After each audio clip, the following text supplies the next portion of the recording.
My father, a supposedly respected community pastor, stood on our front lawn with his phone streaming to over 1,000 people declaring me a worthless leech as he kicked my trash bags down the driveway.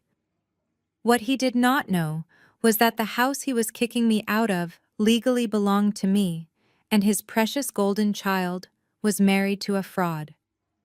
Before I share how I dismantled his fake empire, let me know where you are watching from in the comments. Hit like and subscribe if you have ever been the family scapegoat. I am Maya, 33 years old, and until a few months ago, I was living a quiet life as a senior forensic accountant in Chicago.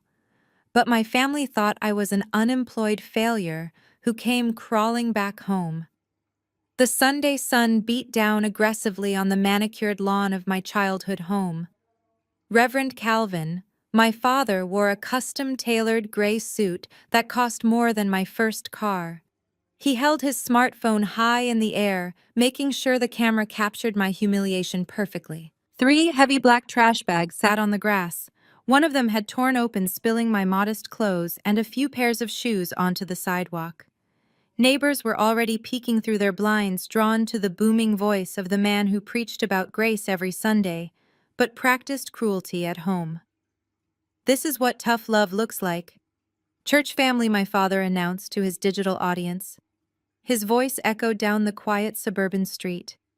"Sometimes the Lord requires us to prune the dead branches so the tree can thrive."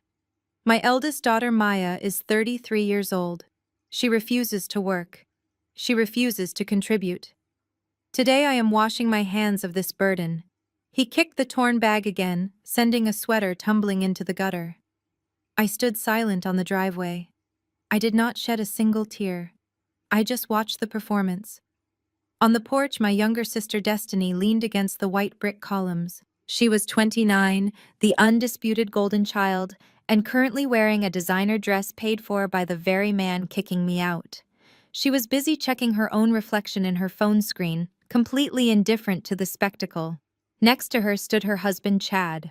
Chad was a 31-year-old finance bro who believed marrying a black woman gave him a pass to lecture our entire family on generational wealth. Chad stepped off the porch, adjusting his expensive sunglasses. He walked down the driveway with a smug smile plastered across his face. He reached into his pocket and pulled out a crumpled $100 bill. He tossed it casually in my direction.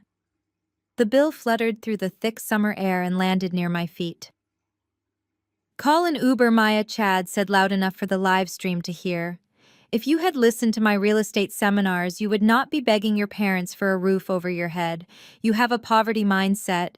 It is sad, really. We are trying to build an empire here, and you are dragging down the property value." Destiny laughed from the porch, a high-pitched sound that made my stomach turn. She finally looked away from her screen to chime in. "Do not waste your money on her, Chad," she sneered. "She will probably just spend it on junk food anyway." My father nodded in agreement, turning the camera toward Chad and Destiny. "Look at this beautiful, successful couple," my father preached to the phone. "They understand hard work. They are taking over the family legacy." I let his words hang in the hot air. I looked at the three of them. A hypocritical pastor, a spoiled sister, and a condescending brother-in-law who was currently drowning in federal wire fraud. They had absolutely no idea who they were dealing with. I slowly bent down and picked up the crumpled $100 bill from the concrete. I took my time smoothing out the creases. I looked directly into the lens of my father's phone. "Are you absolutely sure you want this on the permanent internet record, Reverend?" I asked. My voice was dangerously calm and steady. My father lowered the phone slightly, his pastoral smile faltering for just a fraction of a second. "The truth hurts, daughter," he replied stiffly, trying to regain his dominant posture. I slipped the $100 bill into my pocket. "Keep the clothes," I said. "I will not be needing them." Right on cue, a sleek black luxury vehicle pulled up to the curb. It was a booked private car, not the cheap rideshare Chad had suggested. The driver stepped out immediately wearing a crisp black suit. He opened the rear door for me without saying a word. The smug expression on Chad's face instantly evaporated. Destiny stopped typing on her phone and stared. My father stood frozen on the lawn holding his camera at an awkward angle. They expected me to drag those trash bags down the street in shame. Instead, I stepped into the air-conditioned leather interior of the luxury vehicle. I rolled down the tinted window just enough to look my father in the eye one last time. "I will be in touch about the property taxes," I said softly. Before he could process the meaning of those words, the window rolled up completely. The driver gently closed the door and returned to the front seat. As the heavy car pulled away from the curb, I looked back through the rear window. My father was no longer speaking to his live stream. He was just staring at the empty space where I had been standing, while Chad frantically tried to pull out his own phone. I leaned back into the comfortable seat and let out a long breath. The war had officially begun, and they just handed me the first victory. The leather seats of the SUV were cool against my skin, a stark contrast to the heavy heat I had just left behind on my father's front lawn. I watched the familiar suburban streets of my childhood neighborhood blur past the tinted windows. Houses with perfectly manicured lawns and hidden secrets faded into the distance. For the first time in 3 months, I allowed my shoulders to drop. The knot of tension that had lived in my stomach since the day I moved back into that toxic house finally began to loosen. The driver offered me a bottle of sparkling water without speaking, and I took it with a silent nod of gratitude. The silence in the car was beautiful. It was a luxury I had been deprived of while living under the roof of Reverend Calvin, where every conversation was a sermon, and every interaction was a performance for an invisible audience. I took a slow sip of the water and pulled my phone from my pocket. The screen was already lighting up with notifications from family members who had watched the live stream, but I ignored them all. I needed a moment to breathe and to formally introduce myself to you. As I mentioned earlier, my name is Maya and I am 33 years old. My family believes I am a pathetic failure who could not make it in the real world. They think I lost my mid-level corporate job and came crawling back to my childhood bedroom because I had nowhere else to go. They think I spent the last 3 months sleeping until noon and eating their food while secretly resenting their success. That is the narrative my father has been selling to his congregation and our relatives. But that is entirely a lie. I am actually a senior forensic accountant, specializing in corporate fraud for one of the largest financial firms in Chicago. I track hidden assets for a living. I unravel complex financial lies and follow the money when powerful people try to make it disappear. I did not move back home because I was broke. I moved back home because 3 months ago, I accidentally intercepted a piece of mail addressed to my father from a major commercial bank. It was a pre-foreclosure notice for the property my grandmother left behind. I knew my father and Chad were hiding something massive, and I needed to be inside the house to gather the evidence without them noticing. My phone vibrated violently in my hand, pulling me out of my thoughts. The caller ID flashed with the name Aunt Denise. She is my mother's younger sister and the ultimate family gossip.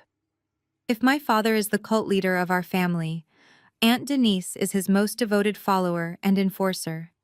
She considers it her personal duty to make sure everyone bows down to the Reverend. I swiped the screen to accept the call and brought the phone to my ear. I did not even get a chance to say hello before her shrill voice pierced my eardrum. "Maya, what is wrong with you?" she demanded, her voice trembling with manufactured outrage. "I am sitting here watching your father's live stream and I am physically sick to my stomach. How dare you disrespect that man in front of his entire congregation? He put a roof over your head when you had absolutely nothing. He fed you. He prayed for your worthless soul, and you walk away like some ungrateful brat while he is trying to teach you a valuable lesson. You are a complete embarrassment to this family." I held the phone slightly away from my ear, letting her toxic words spill out into the quiet interior of the luxury car. I looked out the window, watching the suburban landscape slowly give way to the sprawling highways leading toward the city. Aunt Denise was still screaming. She told me I needed to turn the car around immediately, get on my knees, and beg my father for forgiveness. She said Chad and Destiny were the only ones keeping the family legacy alive while I was a stain on our good name. I waited until she paused to take a breath. "Are you finished?" I asked calmly. My tone caught her off guard and she sputtered for a second. Embarrassing him, I continued, keeping my voice low and dangerously steady. "You want to talk about embarrassing the family, Denise? Let us talk about when my mother was dying. Let us talk about how she needed intense physical therapy just to be able to walk to the bathroom, and your precious reverend refused to pay for it. Do you remember what he said, Denise? Because I remember every single word. He said the church needed a new surround sound system for the choir, and that God would heal her if she just prayed harder. He let his own wife suffer in agony so he could look good holding a microphone on Sunday mornings. Do not you ever call me an embarrassment again." There was a dead silence on the other end of the line. I could hear Aunt Denise breathing heavily, trying to formulate a response. I simply tapped the screen and ended the call. I blocked her phone number immediately. I tossed my phone onto the empty passenger seat next to me and laughed softly to myself. The irony of them calling me a failure was sweet. The highway traffic began to thicken as the towering skyline of downtown Chicago appeared on the horizon.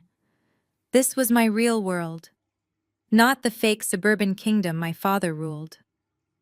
The driver navigated through the busy city streets, finally pulling up to a sleek residential building overlooking the lake. The friendly doorman greeted me respectfully by name as he opened the doors. "Welcome home, Miss Maya," he said, smiling.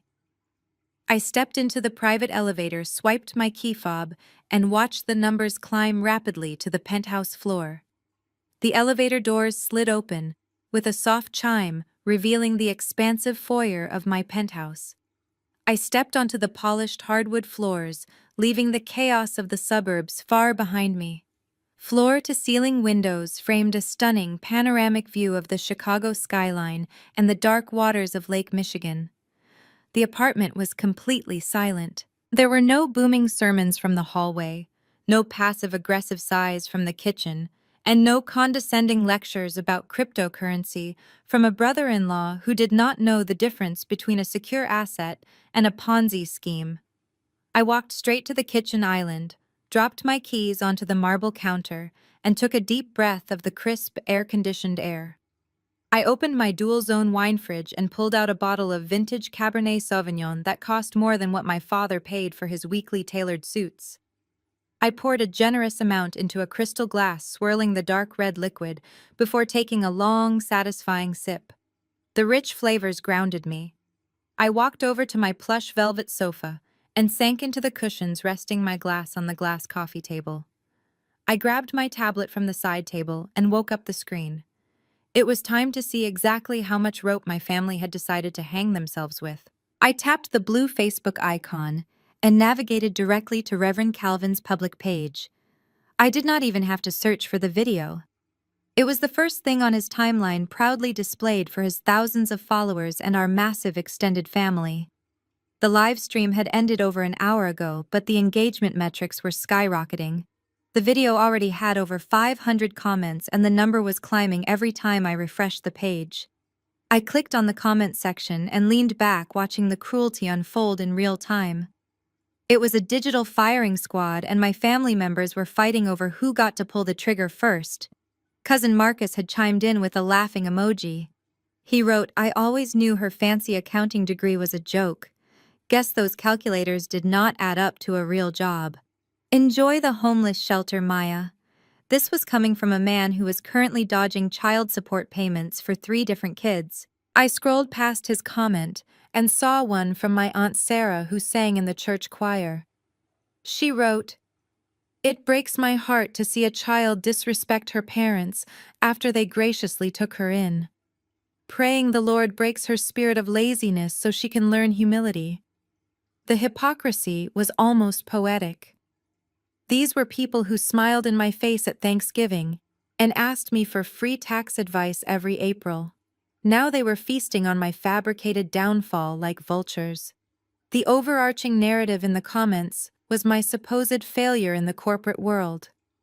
When I realized I needed to move back into my father's house to investigate the foreclosure notice, I knew I needed a believable cover story. My father respects nothing but money and status. If I told him I was taking a sabbatical, he would have charged me exorbitant rent. So I told them I was caught in a massive round of corporate layoffs. I played the part of the depressed, defeated millennial who lost her mid-level accounting job. They bought it immediately because it fit perfectly into their view of me. They always wanted me to fail so they could feel better about their own mediocre choices. Destiny had spent the last 3 months leaving job applications for fast food restaurants on my pillow. Chad had offered me an unpaid internship fetching his coffee. I had swallowed every insult, smiled politely, and spent my nights digging through their financial garbage. I refreshed the page one more time. The screen blinked and a new comment appeared at the very top of the thread. It was pinned by the page administrator. My father had decided to grace his followers with a final profound thought. Reverend Calvin wrote, "Sometimes God requires us to prune the dead branches. Sometimes God removes the weeds so the flower's destiny and Chad can truly bloom." May this be a lesson to all the parents out there holding on to grown children who refuse to grow. I stared at the pinned comment. He had actually typed those words. He had publicly labeled me a weed and praised the man who was actively draining his bank accounts and ruining his credit. A cold, mechanical focus washed over me. I did not feel anger anymore. Anger was an emotion for people who did not have a plan. I had a bulletproof legal strategy. I set my wine glass down and opened the screen capture software on my tablet. I did not just take regular screenshots. I captured high-resolution images of every single comment. I made sure the timestamps, the profile pictures, and the exact phrasing were crystal clear. I documented Cousin Marcus laughing at my fake unemployment. I documented Aunt Sarah's hypocritical prayers. I captured dozens of church members echoing my father's cruel sentiments. Most importantly, I captured every single word my father typed, praising Chad and Destiny, while discarding me. I worked methodically for over an hour, scrolling, snapping, and saving. I created a new folder on my encrypted cloud drive and named it the Echo Chamber. Every screenshot was a piece of emotional insurance. I knew exactly how these people operated. When the truth finally dropped and the authorities started asking questions, they would all try to delete their comments. They would pretend they never said these things. They would claim they always loved me and were just caught up in the heat of the moment. They would try to rewrite history to save their own reputations. But the internet is forever, especially when a forensic accountant is the one taking the notes. I uploaded the final image, a close-up of my father's pinned comment about the weeds and the flowers. I closed the Facebook app and picked up my wine glass again. The trap was set, and they had just gleefully locked themselves inside it. Now it was time to see what my golden child sister was up to. I set my wine glass down and reached for my phone. If my father was commanding the Facebook congregation, I knew exactly where my sister would be rallying her own troops. I opened TikTok and typed Destiny's username into the search bar. I did not even have to scroll. Her newest video had been posted 20 minutes ago and it already had tens of thousands of views. The thumbnail was a close-up of her face, perfectly contoured but stained with carefully orchestrated tears. I tapped the screen and let the video play. Destiny sat on the edge of her pristine white bed, looking utterly heartbroken. She sniffled delicately, dabbing the corner of her eye with a tissue, making sure the camera caught the sparkle of her massive diamond ring. "Guys, I am shaking right now," she began, her voice trembling with fake vulnerability. "I just had the most traumatic experience with my older sister. You all know my parents graciously let her move back in after she ruined her career. We tried to help her. My husband Chad even offered her a job. But today, my dad finally had to ask her to leave because her energy became completely toxic." Destiny paused for dramatic effect, letting a single tear roll down her cheek. "But that is not even the worst part. While my dad was packing her bags, she sneaked into my bedroom. She went into my Chanel purse and stole $500 in cash. That was money I had set aside for my charity foundation. I am just so broken that my own flesh and blood would steal from me. Please pray for her soul. I watched the video twice. It was an Oscar-worthy performance of absolute garbage. Destiny did not have a charity foundation. The only thing she fundraised for was her weekly spa treatments. But the internet loves a victim, and her followers were eating it up. Within seconds, my phone began vibrating continuously on the glass coffee table. The family group chats were exploding. Cousin Kiara texted, "You are disgusting, Maya, stealing from your own sister." Uncle Robert sent a direct message saying, "Do not ever show your face at our house again, you common thief." Even my own mother, who had been conspicuously absent during the front lawn eviction, sent a brief text that simply read, "I cannot believe I birthed a criminal." I did not reply to a single one of them. Arguing with a liar only validates their delusion. Let them call me a thief. Let them think I was desperate enough to steal $500. It would only make the impending reality check that much more devastating. I picked up my phone, switched it to airplane mode, and tossed it onto the sofa. I walked out of the living room and down the hall into my private home office. The room was sleek and minimalist, dominated by a massive mahogany desk and multiple high-resolution monitors. This was my actual command center. I sat down in my leather ergonomic chair and woke up my primary workstation.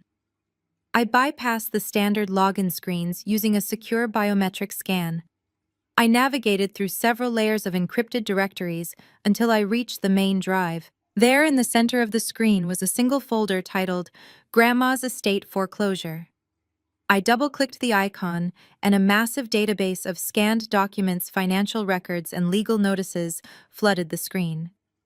This folder was the entire reason I had subjected myself to the nightmare of living in my father's house for the past 3 months. It started exactly 92 days ago. I had been visiting for a brief Sunday dinner when I walked past my father's home office. The door was slightly ajar, and I saw a thick red envelope sitting on his mahogany desk. The return address caught my eye immediately. It was from the commercial lending division of a major national bank. As a forensic accountant, I know exactly what kind of correspondence comes in envelopes like that. It is never good news. My father was in the kitchen arguing with Destiny about her credit card bill, so I slipped into his office and snapped a quick photo of the document inside the envelope. It was a pre-foreclosure notice, but it was not for his house. It was for the 50-acre commercial property my grandmother had left behind when she passed away. That land was supposed to be fully paid off and placed into an irrevocable trust for the entire family. Yet the document clearly stated that the property had been leveraged for a massive $2 million commercial loan.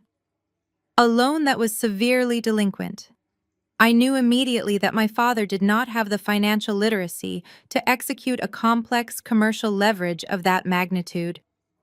Someone else had orchestrated this. Someone who thought they were the smartest person in the room. Someone like Chad. I realized then that I could not investigate this massive fraud from Chicago. I needed direct access to my father's physical files, his filing cabinets, and his incoming mail. So I fabricated a story about a massive corporate layoff. I packed my cheapest clothes, cried some fake tears, and begged my father to let me move into my old bedroom. They thought they were taking in a pathetic loser. They had no idea they were inviting a federal auditor to sleep down the hall from their crime scene. For 3 months, I played the part of the depressed failure. I let them insult me. I let them treat me like a servant.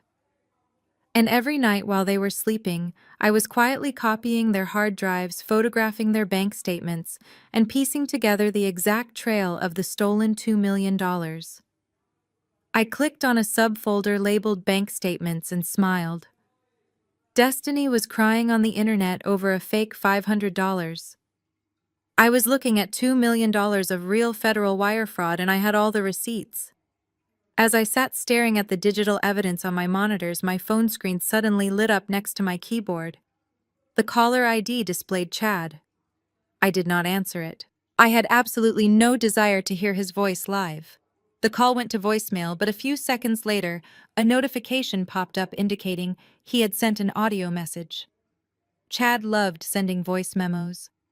He thought his voice carried the weight of a seasoned Wall Street executive, even though his actual resume consisted of failed cryptocurrency startups and cheap real estate seminars he bought online. He always carried himself with this unbearable white savior complex whenever he interacted with my family. He genuinely believed that marrying my sister gave him the ultimate authority to educate us all on how to build wealth. He treated my father like a gullible investor, and he treated me like a financially illiterate child. I leaned back in my leather chair and tapped the play button on the audio file, letting his voice fill my home office. "Hey, Maya," Chad began, his tone dripping with fake sympathy and overwhelming arrogance. "I just saw the live stream and I have to say I am really disappointed in how you handled things today. Your dad is a great man and he gave you a chance. But honestly, it is probably for the best that you are gone. We are entering a new chapter of generational wealth building, and your negative energy was just dragging down the vision." I let the audio play while I opened a new secure folder on my encrypted drive. "Destiny and I have big plans," Chad continued. "We are taking over the 50-acre property your grandmother left behind. We are going to develop it into an exclusive luxury wellness retreat. Think high-end yoga studios, organic juice bars, and glamping tents for corporate executives. It is going to put this family on the map." I actually laughed out loud at my empty desk. A luxury wellness retreat built by a woman who could not wake up before noon and a man who lost his own parents' money in a digital currency scam. But Chad was not finished. He needed to make sure I felt entirely worthless before he signed off. "I know you do not really understand how real estate works, Maya, since you just crunch numbers on spreadsheets for a living," he said. "So let me explain a concept called leverage. See, poor people work for money, but wealthy people make money work for them. We do not use our own cash. We use assets. Your grandmother left a dormant asset just sitting there collecting dust. So I stepped in and took action." I took a deep breath as the audio kept playing. Chad was literally lecturing a senior forensic accountant on the definition of leverage. He was explaining basic finance to a woman who audited multinational corporations for breakfast. He spoke with the slow, deliberate pace of a kindergarten teacher explaining addition to a toddler. But what he said next completely shifted the situation from a toxic family dispute into a massive federal crime. "Your dad gave me the deed," Chad said, his voice now filled with unbearable smugness. "He signed over the rights to me and Destiny.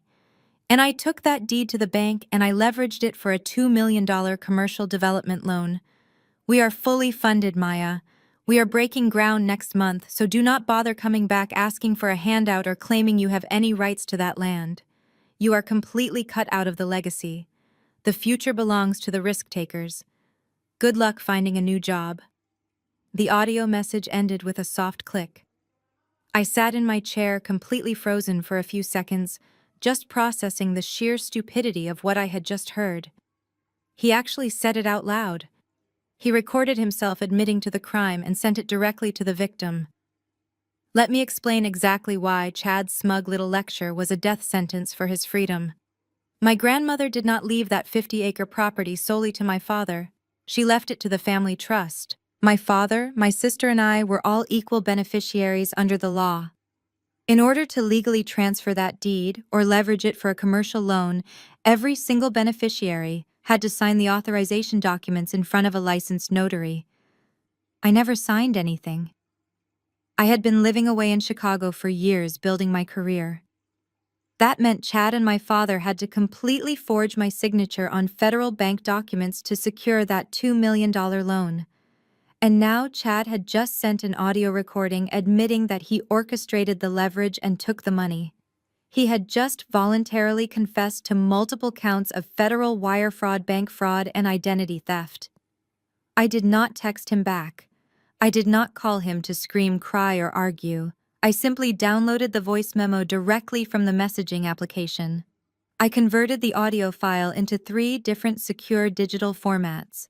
I placed one copy in the encrypted folder labeled Grandma's Estate Foreclosure right next to the bank statements I had photographed in my father's office. I uploaded another copy to an external hard drive, and I sent a third copy to a secure cloud server managed by my corporate legal team. Chad thought he was delivering a devastating blow to my ego. He thought he was putting me in my place and securing his spot as the wealthy patriarch of my family. He did not realize he had just handed a federal prosecuting attorney the exact piece of evidence needed to secure a 10-year prison sentence. The puzzle pieces were coming together perfectly on my monitors. The fake tears on TikTok, the public eviction on the front lawn, the stolen $2 million, and now the recorded confession. They were all so blinded by their own arrogance and their obsessive desire to see me fail that they did not bother to cover their tracks. They thought they were dealing with the helpless scapegoat who would just cry and walk away with $100 bill. They assumed I was too ignorant to understand property law. I closed the audio application and opened a new secure email draft. I typed in the address of a trusted contact I had at the Federal Bureau of Investigation White-Collar Crime Division. The time for quietly collecting evidence in the shadows was officially over. It was time to start setting the legal charges for the explosion. 3 days before my father kicked me out on his Facebook livestream, I had already initiated the first phase of my counterattack. I walked through the revolving glass doors of the towering commercial bank headquarters in downtown Chicago.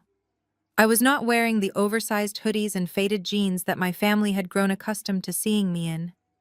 I wore a tailored navy blue suit, my hair pulled back, and my leather briefcase gripped firmly in my hand. Security directed me to the executive elevators. I pressed the button for the 50th floor, which housed the Commercial Lending and Risk Management Division. This was the exact financial institution that had issued the $2 million development loan to my brother-in-law, Chad. They were the ones who sent the foreclosure notice to my father's house.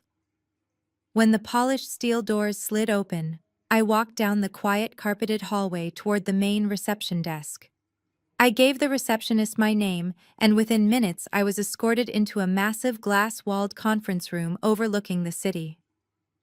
Sitting across the mahogany table were 3 senior executives, including the director of risk management, a stern-looking man named Harrison.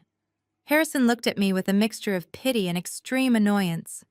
He glanced down at the thick file folder in front of him, which bore my father's name and the address of my grandmother's 50-acre estate. Miss Maya Harrison began leaning forward and folding his hands on the table. "We appreciate you coming in, but I want to be transparent. If you are here to negotiate an extension on the loan your family acquired, the answer is firmly no. The account is 90 days past due. The project has shown zero development, and the funds have been completely depleted. We are proceeding with the foreclosure of the property next week. There is nothing you can say to change the standing of this debt." I did not interrupt him. I let him finish his rehearsed speech. When he was done, I reached into my tailored jacket pocket and pulled out my silver card case. I slid my thick embossed business card across the polished mahogany table. Harrison frowned and picked it up. His 2 colleagues leaned in closely to read it. "I am not here to beg for an extension, Harrison," I said, keeping my voice perfectly level. "And I am certainly not here to represent my father or my brother-in-law. My name is Maya, and I am a senior forensic accountant specializing in corporate fraud. I investigate complex financial crimes for a living.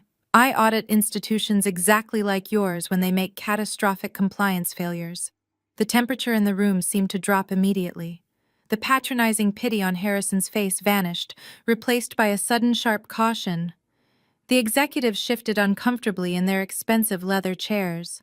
I placed my briefcase on the table and popped the brass locks. I pulled out a thick stack of documents and spread them across the table. "I am here because your lending division authorized a $2 million commercial development loan against a property that was held in a family trust," I explained. "To legally leverage that asset, your underwriters required the notarized signatures of all 3 legal beneficiaries: my father, my sister, and myself." I slid a copy of the loan application toward Harrison, tapping my fingernail against the bottom of the 3rd page. "That is the signature your bank accepted as mine," I said. Beside it, I placed a certified copy of my passport, my state identification, and 3 filed tax returns. Now compare that signature to my actual legal signature. Notice the different angle of the letters and the hesitation marks in the ink. That is not my signature, Harrison. That is a blatant amateur forgery executed by my arrogant brother-in-law, Chad. The three executives stared at the documents in absolute silence. The color drained from Harrison's face. He realized exactly what I was telling him. His bank had disbursed $2 million based on fraudulent documents. You failed to perform basic due diligence. I continued, my voice echoing slightly in the quiet conference room. Your underwriters failed to verify the physical identity of a primary trust beneficiary. You handed a massive sum to an unqualified investor using a forged deed. That means your current lien against my grandmother's property is legally invalid. If you attempt to foreclose on that land, I will tie this bank up in federal litigation for the next decade, and I will personally ensure your entire compliance department is investigated by federal regulators. Harrison swallowed hard. He looked at his colleagues, who were equally pale and silent. What exactly do you want from us, Miss Maya? He asked, his voice noticeably quieter than before. I smiled a cold, practiced smile. I do not want you to drop the foreclosure, I said. In fact, I want the foreclosure to proceed exactly as planned. But I do not want your bank owning the debt. Chad did not just forge my signature on the loan. He committed federal wire fraud by transferring portions of that money into unauthorized personal accounts, including a shadow charity fund controlled by my father. I am working with federal authorities to trace every dollar your bank wired to them. I have the paper trail. I packed my documents back into my briefcase and snapped it shut. I want to buy the toxic debt, I announced. I want your bank to quietly sell me the entire defaulted loan portfolio at a steep discount. You get to clear a fraudulent liability off your books before federal auditors find out how badly your team messed up. And I become the sole legal creditor of my father's estate and my brother-in-law's failed business. Harrison sat motionless, processing the sheer magnitude of the trap my family had fallen into. They thought they outsmarted a clueless relative, but they actually defrauded a financial assassin. I walked out of the towering glass building and stepped into the bustling Chicago streets, feeling a profound sense of clarity. The bank executives were terrified, and they had every right to be. Within 48 hours, my legal team would finalize the paperwork to quietly purchase the entire defaulted loan portfolio.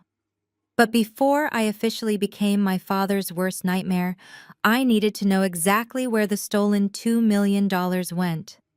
I returned to my penthouse, locked myself in my home office, and booted up my secure workstation. I had already forced Harrison to provide the complete disbursement records before I left his conference room. I poured myself a fresh cup of black coffee and opened the sprawling digital ledger. It was time to follow the money. Tracing financial fraud is like untangling a massive knotted rope. Amateurs always think they are clever when they move money around, but they always leave a massive digital footprint. I started with the primary account, where the bank deposited the $2 million commercial development loan. Chad had registered a fake limited liability company with a sophisticated-sounding name to receive the funds. He claimed the money was exclusively for construction permits, architectural blueprints, and land clearing for his luxury wellness retreat. But the ledger told a completely different story. Not a single dollar ever went to a legitimate construction firm. Instead, within 48 hours of the loan clearing, Chad wired exactly $1.5 million to an offshore digital currency exchange. I hacked into the public blockchain ledgers and matched the wallet addresses from his bank transfers.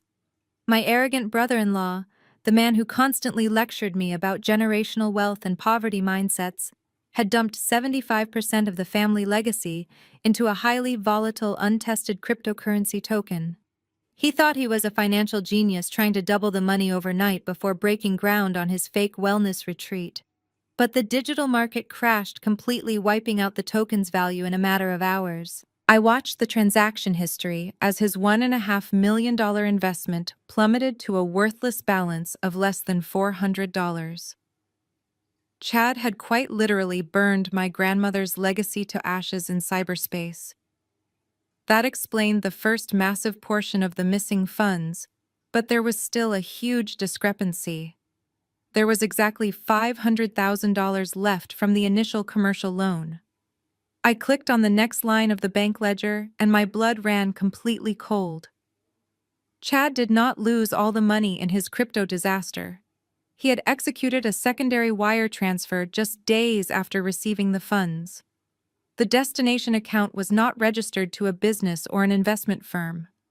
It was wired directly to a local credit union account under the name of the Community Grace Charity Fund. I knew that name intimately. It was the private discretionary charity account controlled exclusively by my father, Reverend Calvin. My father had stood on his front lawn broadcasting to the world that I was a leech draining his resources.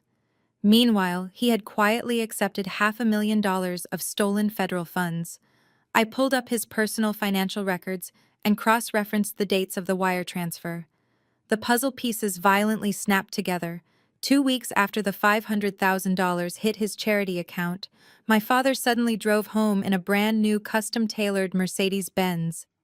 He claimed it was a blessed donation from an anonymous church benefactor.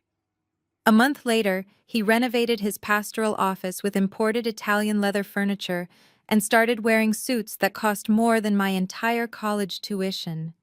The righteous reverend was funding his lavish lifestyle with stolen money. It sickened me to see the absolute hypocrisy of his actions.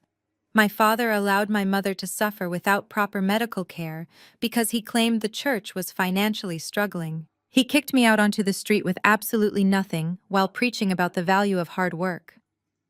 Yet he was perfectly willing to conspire with my sister's fraudulent husband to steal the family trust. He sold out his own blood for a luxury vehicle and a wardrobe upgrade. Chad bought his silence and cooperation with that $500,000 cut. My father signed over my grandmother's deed, knowing exactly what Chad intended to do. They were co-conspirators in a massive federal crime, and they thought they were untouchable. But the greed of amateur criminals always blinds them to the fine print. I pulled up the original loan application and scrutinized the collateral section. Chad needed $2 million fast, but commercial development loans require massive collateral. My grandmother's undeveloped land was not enough to secure the full amount on its own. So Chad and my father did the unthinkable. To guarantee the massive payout, my father quietly cross-collateralized the entire fraudulent bank loan. He pledged the deed to his own suburban home and the deed to the physical church building as secondary collateral. He literally bet the roof over his head and his entire congregation on Chad's fake real estate venture just so he could get a new car. They were so confident in their scheme that they ignored the catastrophic risk. The bank was not just going to seize my grandmother's 50 acres of empty land.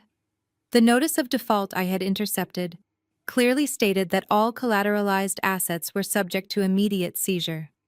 In exactly 2 weeks, the bank was legally authorized to begin foreclosure proceedings on the family home and padlock the doors of the church. My father was 14 days away from losing his house, his congregation, and his entire public reputation.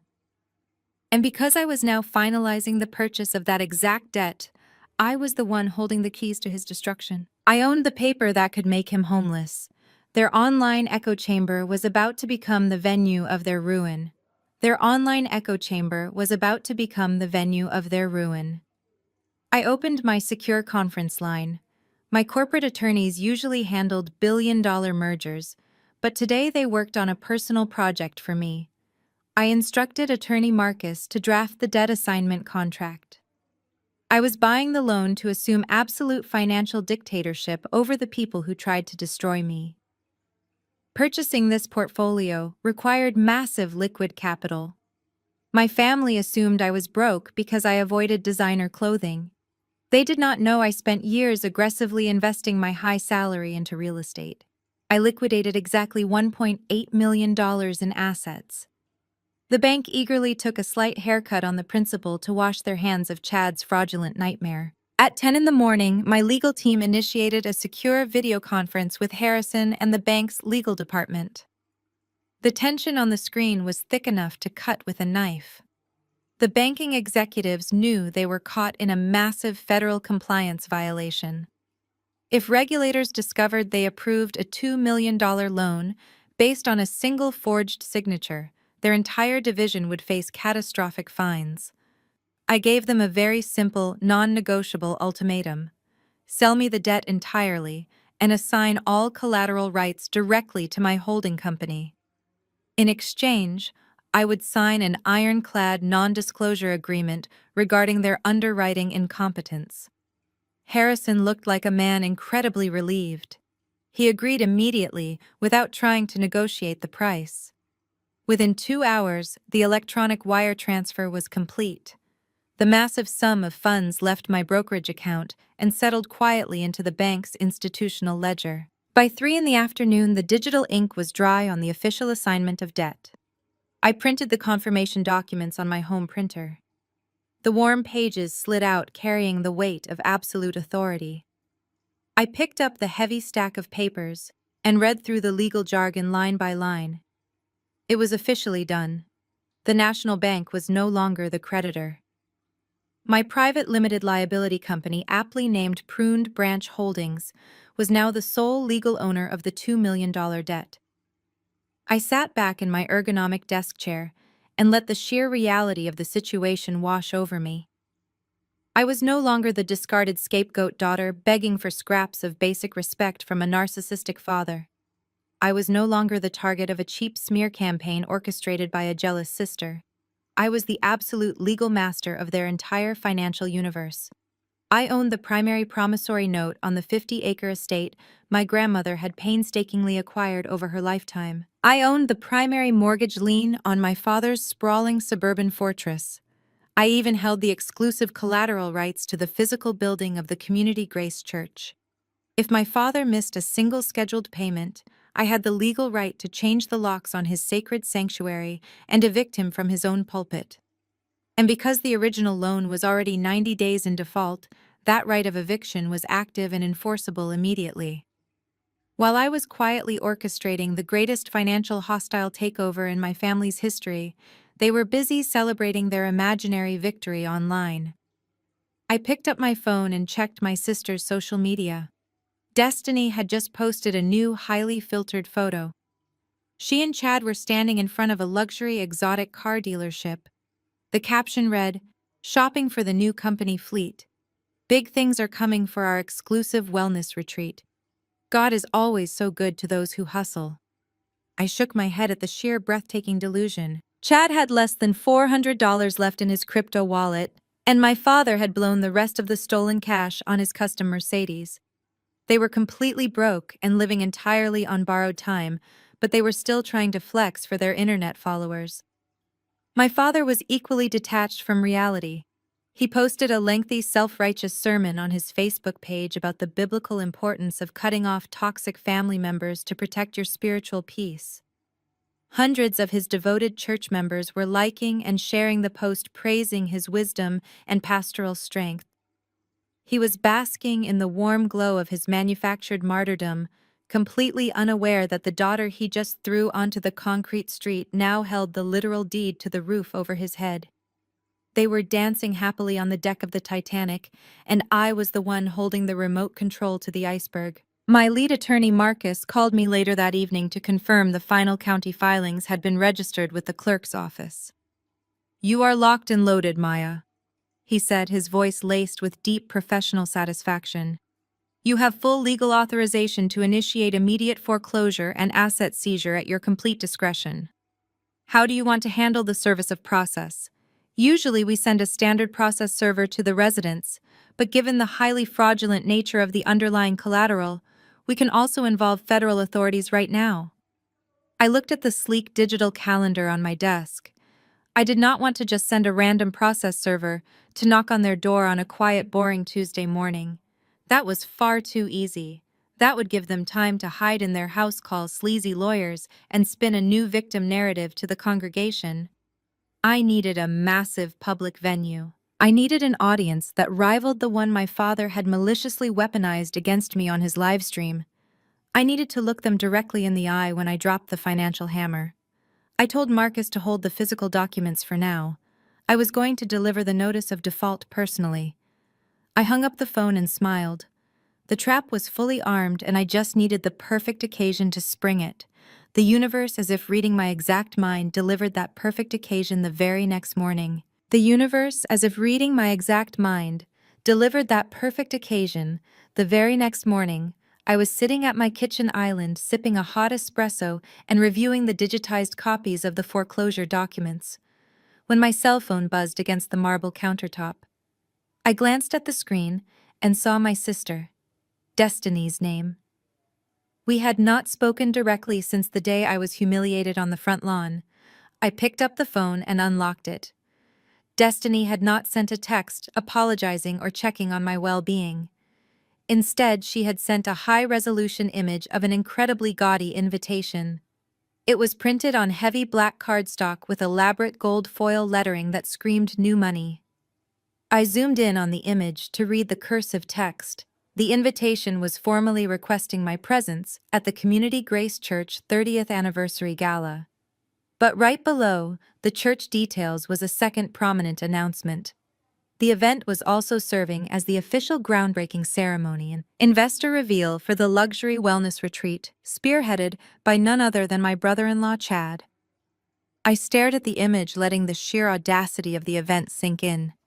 My father and Chad were hosting a massive black tie gala to celebrate a church they were actively defrauding and a real estate project that did not actually exist.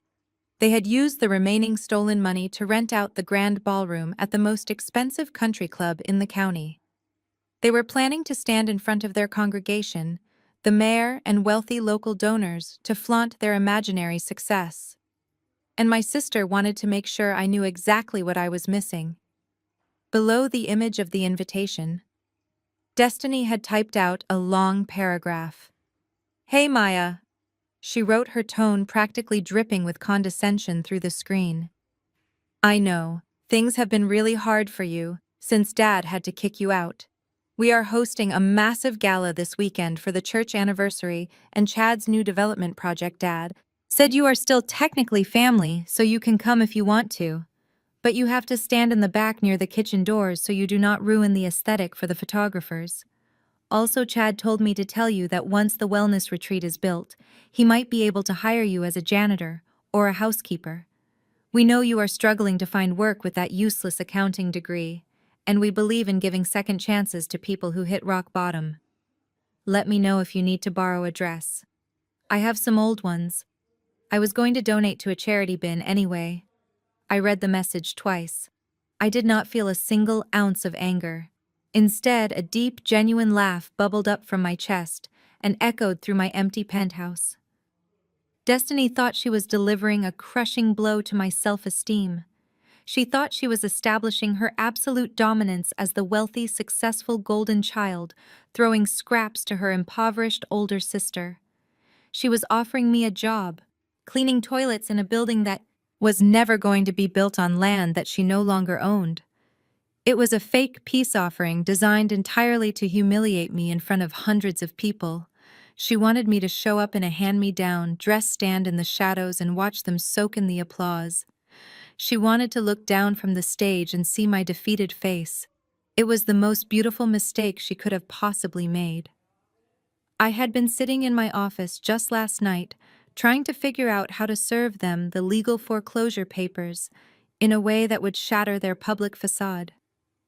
I wanted an audience, but I did not know how to gather one without tipping my hand. Now my sister had just handed me a golden ticket to the most public, heavily attended event of the year. They were gathering every single person they wanted to impress into one room. They were going to have microphones, cameras, and the undivided attention of the entire community. It was the perfect stage for an execution. I placed my espresso cup down on the counter and tapped the reply bar on my screen. I did not write a long emotional paragraph defending my career. I did not hurl insults or accuse her of being married to a criminal. I kept my response incredibly brief and completely devoid of emotion. "Thank you for the invitation," I typed. "I will definitely be there." I hit send and tossed the phone back onto the marble island. The game had officially changed. I walked back into my home office and looked at the stack of legal documents resting on my mahogany desk. The notice of default, the proof of the forged signatures, the wire transfer records showing my father buying a luxury car with stolen funds, and the deed assignment proving I was now the sole owner of all their physical assets. These papers were no longer just legal leverage, they were the main event. I picked up the documents and slid them into a sleek black leather portfolio. I was not going to stand in the back by the kitchen doors, and I certainly was not going to wear one of Destiny's discarded charity dresses. I opened my laptop to schedule a fitting at an exclusive designer boutique downtown. If I was going to crash a high-profile black tie gala, I was going to do it looking flawless and powerful. Then I sent a final secure message to my lead attorney and my federal contacts. This fake peace offering had truly just become the ultimate trap. My family wanted a grand, spectacular show, and I was going completely out of my way to give them a finale they would never, ever forget. 2 days before the gala, I walked into the sprawling glass-enclosed conference room at the offices of my corporate legal team. Marcus, my lead attorney, was already seated at the massive marble table. Sitting across from him was Special Agent Sterling, a seasoned investigator from the Federal Bureau of Investigation, White-Collar Crime Division. I had worked with Sterling on several corporate embezzlement cases in the past. He knew my work ethic, and he knew that if I called him in for a meeting, I was not wasting his time. I set my sleek black leather portfolio on the table and took a seat. I did not bother with small talk. I opened the portfolio and slid 3 perfectly organized manila folders across the smooth marble surface. The first folder contains the forged commercial loan documents I explained, keeping my voice completely detached and professional. You will find the original deed to my grandmother's 50-acre estate, along with the notarized signatures. The signature belonging to me is a complete forgery executed by my brother-in-law, Chad. I have included certified copies of my actual legal signature for forensic comparison. The second folder contains the complete bank disbursement ledgers. Chad secured a $2 million commercial development loan using that forged deed. He immediately wired $1.5 million to an offshore cryptocurrency exchange, where it was subsequently lost in a massive market crash. Special Agent Sterling opened the folders and rapidly scanned the documents, his eyes darting across the highlighted bank routing numbers. "And the remaining $500,000? Sterling asked, without looking up from the paperwork. I slid the third folder toward him. "That is where my father, Reverend Calvin, enters the conspiracy," I said. Chad wired the remaining $500,000 directly into a private discretionary charity account controlled exclusively by my father. 2 weeks later, my father purchased a custom Mercedes-Benz and executed a massive renovation of his personal pastoral office. My father also cross-collateralized the fraudulent loan by pledging his suburban home and the physical church building as secondary backing. I watched as Sterling's expression shifted from professional curiosity to predatory focus. The paper trail was absolutely flawless. I had done the work of an entire federal accounting team in a matter of a few short weeks. "But I am not just here to hand you bank statements," I continued. I reached into my pocket and pulled out a secure encrypted flash drive. I placed it in the center of the marble table. That drive contains an audio recording I received directly from Chad. In it, he explicitly confesses to leveraging the deed without my permission. He openly admits to taking the $2 million and cutting me out of the family trust. Marcus plugged the drive into the conference room sound system. Chad's arrogant, condescending voice suddenly echoed through the room. We sat in silence, listening to him lecture me about generational wealth and explicitly admit to committing federal wire fraud. When the audio finished playing, the room was completely quiet. Sterling leaned back in his chair and let out a low breath. "You really handed him enough rope to hang himself, Maya," he said, shaking his head. "But here is the part that you do not know. Sterling opened his own briefcase and pulled out a thick file branded with the Federal Bureau seal. We have been quietly looking into Chad for the last 8 months. Your brother-in-law is not just an arrogant amateur who got greedy with a family property. He has been running a massive real estate Ponzi scheme across 3 state lines. He takes money from new investors to pay fake dividends to older investors. His crypto crash last month completely drained his liquidity. He was desperate.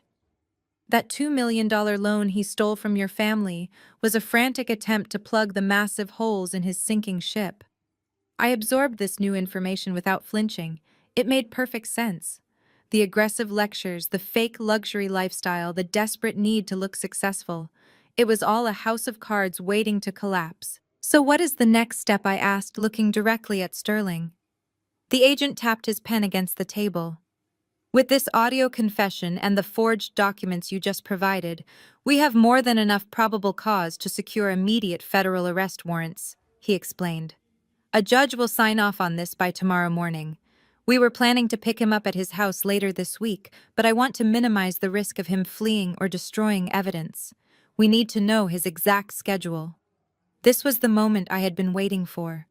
I reached into my portfolio one last time and pulled out the thick black cardstock invitation my sister had sent me. I slid it across the table toward the federal agent. You do not need to go to his house, I said, a slow smile finally breaking across my face. Tomorrow night, Chad and my father are hosting a massive black tie gala at the Belmont Country Club. It is a dual celebration for the church anniversary and the official groundbreaking of Chad's fake wellness retreat. They have invited the mayor, the city council, and hundreds of wealthy private donors. It is going to be the biggest social event of the season. Sterling picked up the gaudy invitation and read the cursive gold lettering. A genuine smile spread across the federal agent's face. A ballroom full of potential victims and co-conspirators all gathered in one room, wearing their best formal wear, Sterling mused. It is incredibly generous of them to organize all of our suspects into one convenient location. I will coordinate with the regional SWAT division and the local financial crimes task force. We will execute the arrest warrants tomorrow night right in the middle of their grand presentation. Marcus closed his legal pad and adjusted his glasses. And while the Federal Bureau is placing them in handcuffs, Maya will personally serve the foreclosure notices on the property, he added. We have legally acquired the debt. The trap is completely inescapable. I stood up from the marble table. The calm before the storm was officially over. Tomorrow night I was going to burn their entire fake kingdom to the ground. The actual morning of the gala arrived with a quiet stillness. I woke up in my penthouse and walked over to the floor-to-ceiling windows looking out over the waking city. For the past 3 months, I had played the role of the defeated daughter perfectly. I had worn oversized hoodies and faded jeans to blend into the background while my sister flaunted her designer labels. I had kept my head down and my voice low. But that version of me was officially dead and buried. Today, I was stepping back into my actual skin. I went into my massive walk-in closet and bypassed the casual clothes I had used as my disguise. Hanging securely in a dark protective garment bag was the weapon I had chosen for the evening. It was not a hand-me-down dress from my sister, and it certainly was not the uniform of a janitor. It was a stunning custom-tailored Tom Ford suit, crafted in a shade of deep blood red. I unzipped the bag and ran my hand over the immaculate fabric. The striking color was entirely intentional. It was aggressive and unapologetic. It was the color of a woman who is absolutely in control of her environment. I spent the next 2 hours transforming myself. I pulled my hair back into a sleek, tight style that left my face completely exposed. I applied a sharp, minimalist makeup look, focusing on a bold red lip that perfectly matched the suit.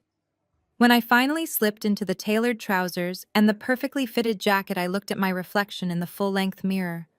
The woman staring back was a senior corporate auditor who dismantled fraudulent empires. I looked powerful and dangerous, completely unrecognizable from the broken woman they thought they had discarded onto the concrete driveway. I walked out of my closet and picked up the black leather portfolio resting on my mahogany desk.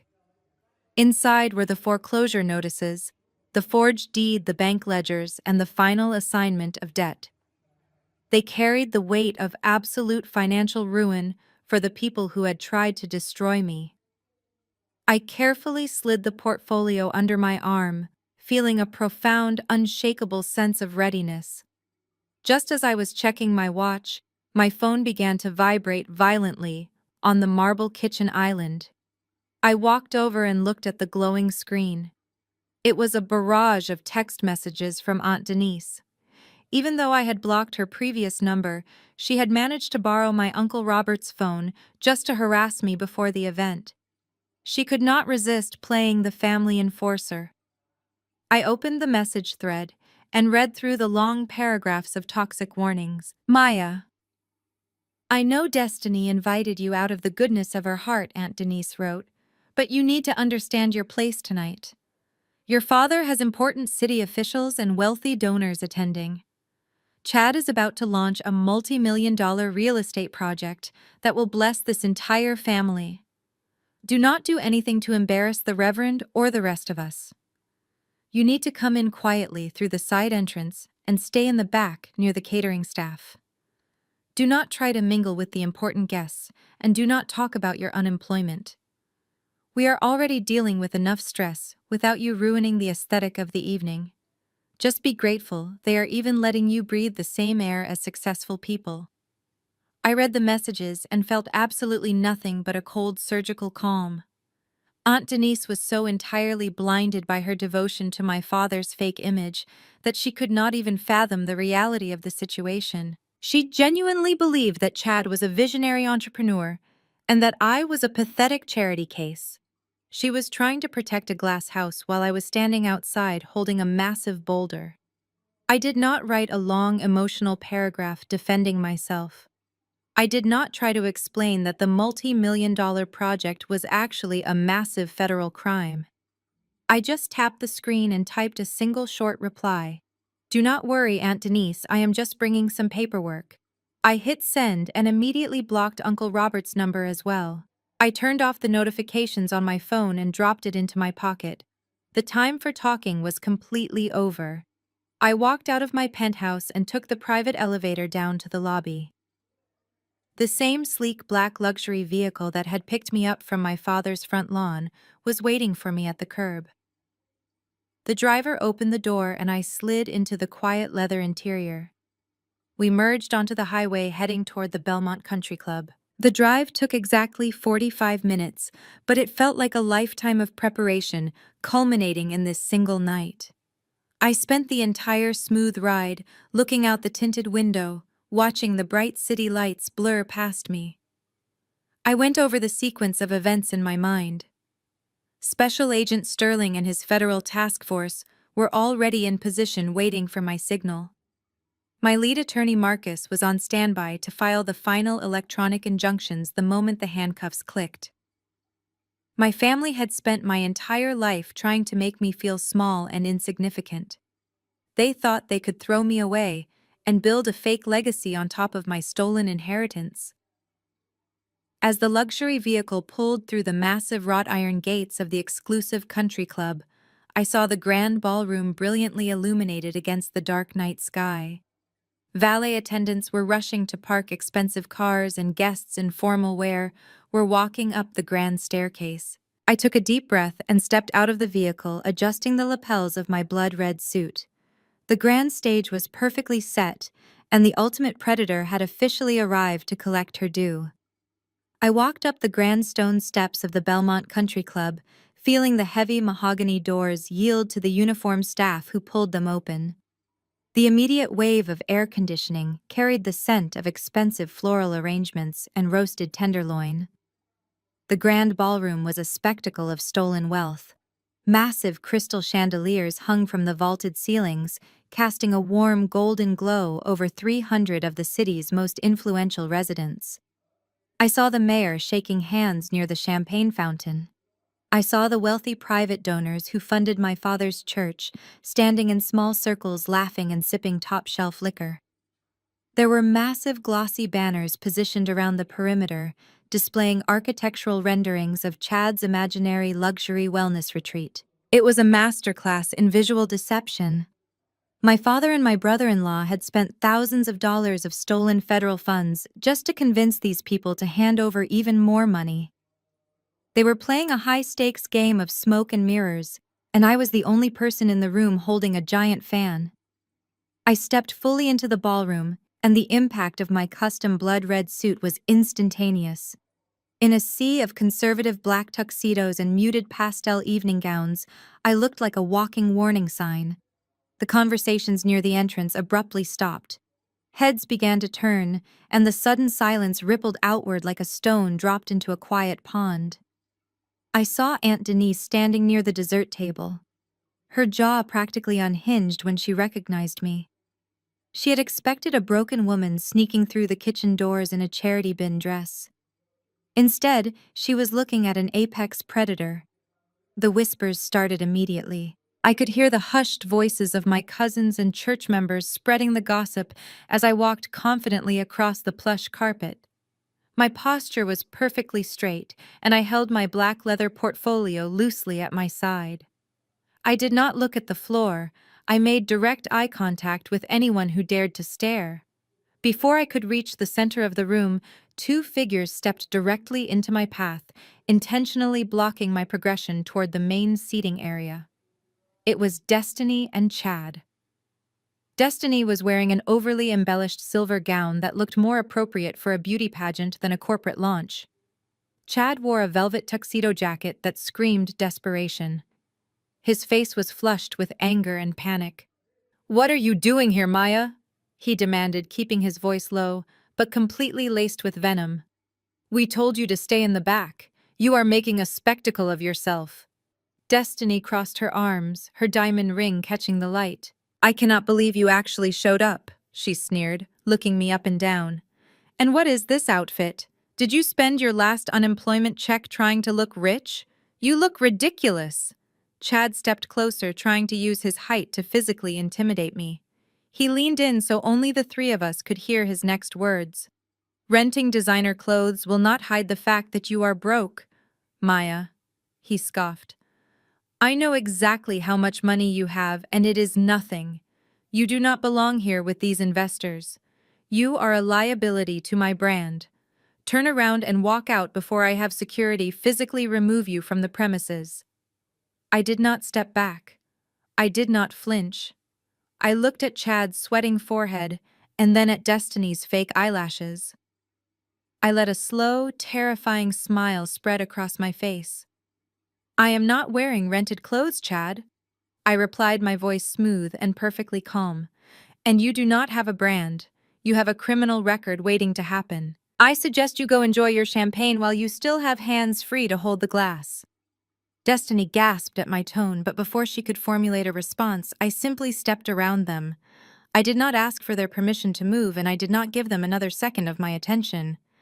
I continued my walk through the ballroom, navigating through the sea of confused faces. I spotted my father standing on the raised stage at the front of the room. He was adjusting his microphone and smiling warmly at the mayor. He looked incredibly proud of himself. He had built this entire evening to stroke his own massive ego and secure his position as the patriarch of a successful, wealthy dynasty.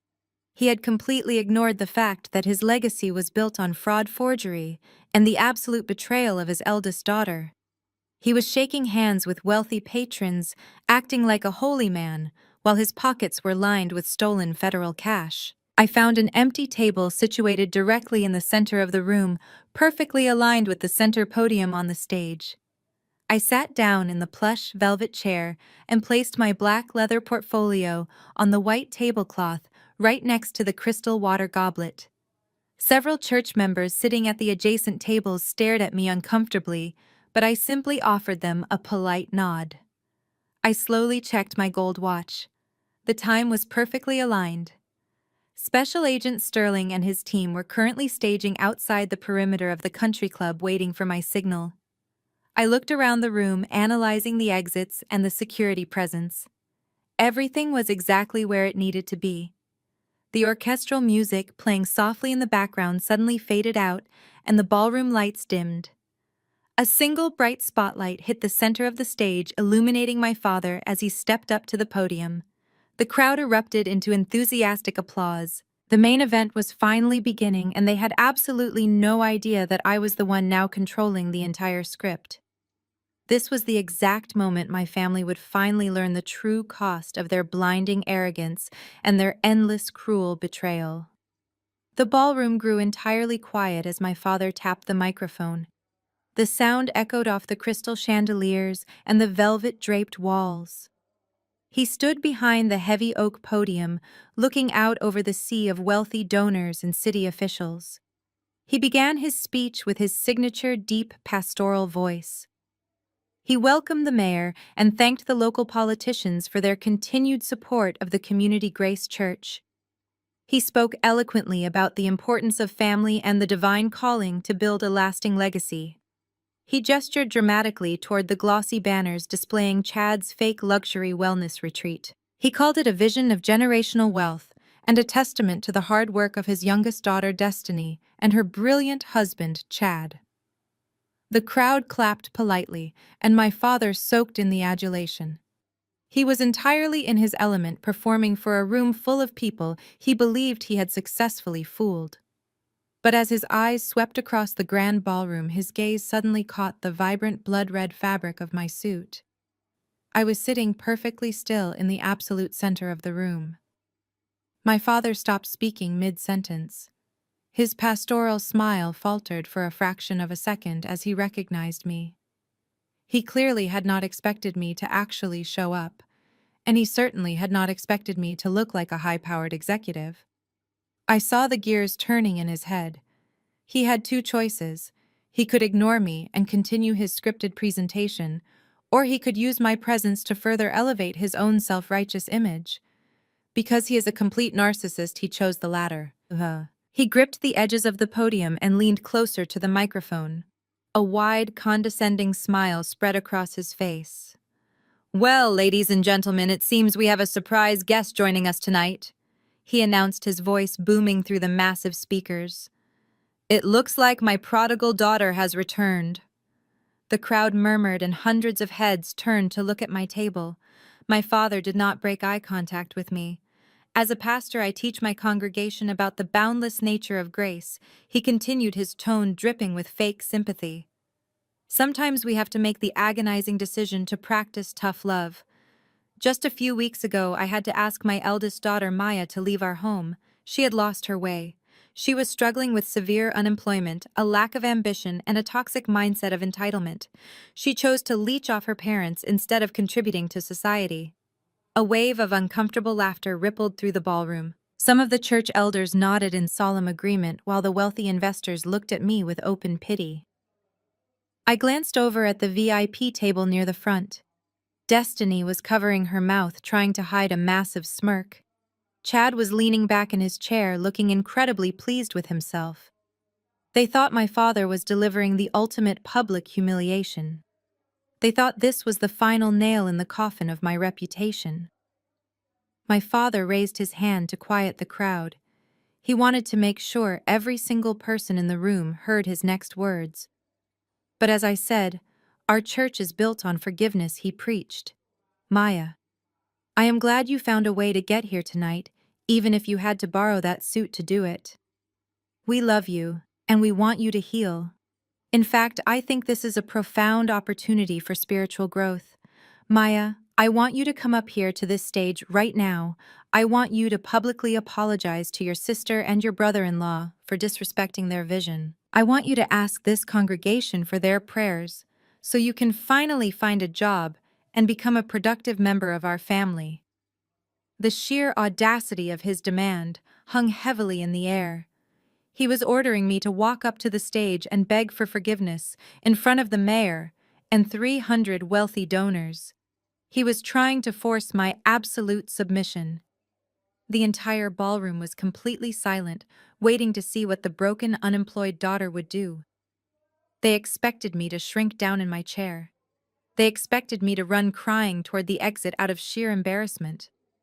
Aunt Denise was nodding vigorously from across the room, silently demanding that I obey my father. I did not shrink, and I did not run. I let the silence stretch for a few more agonizing seconds.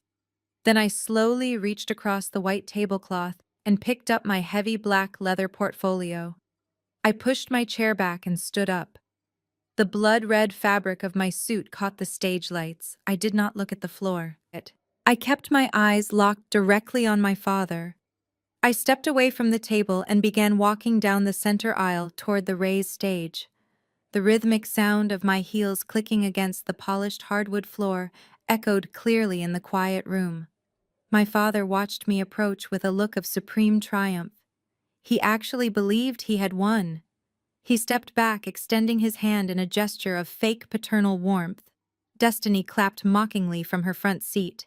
Chad simply sneered. They had perfectly set the stage for their own destruction.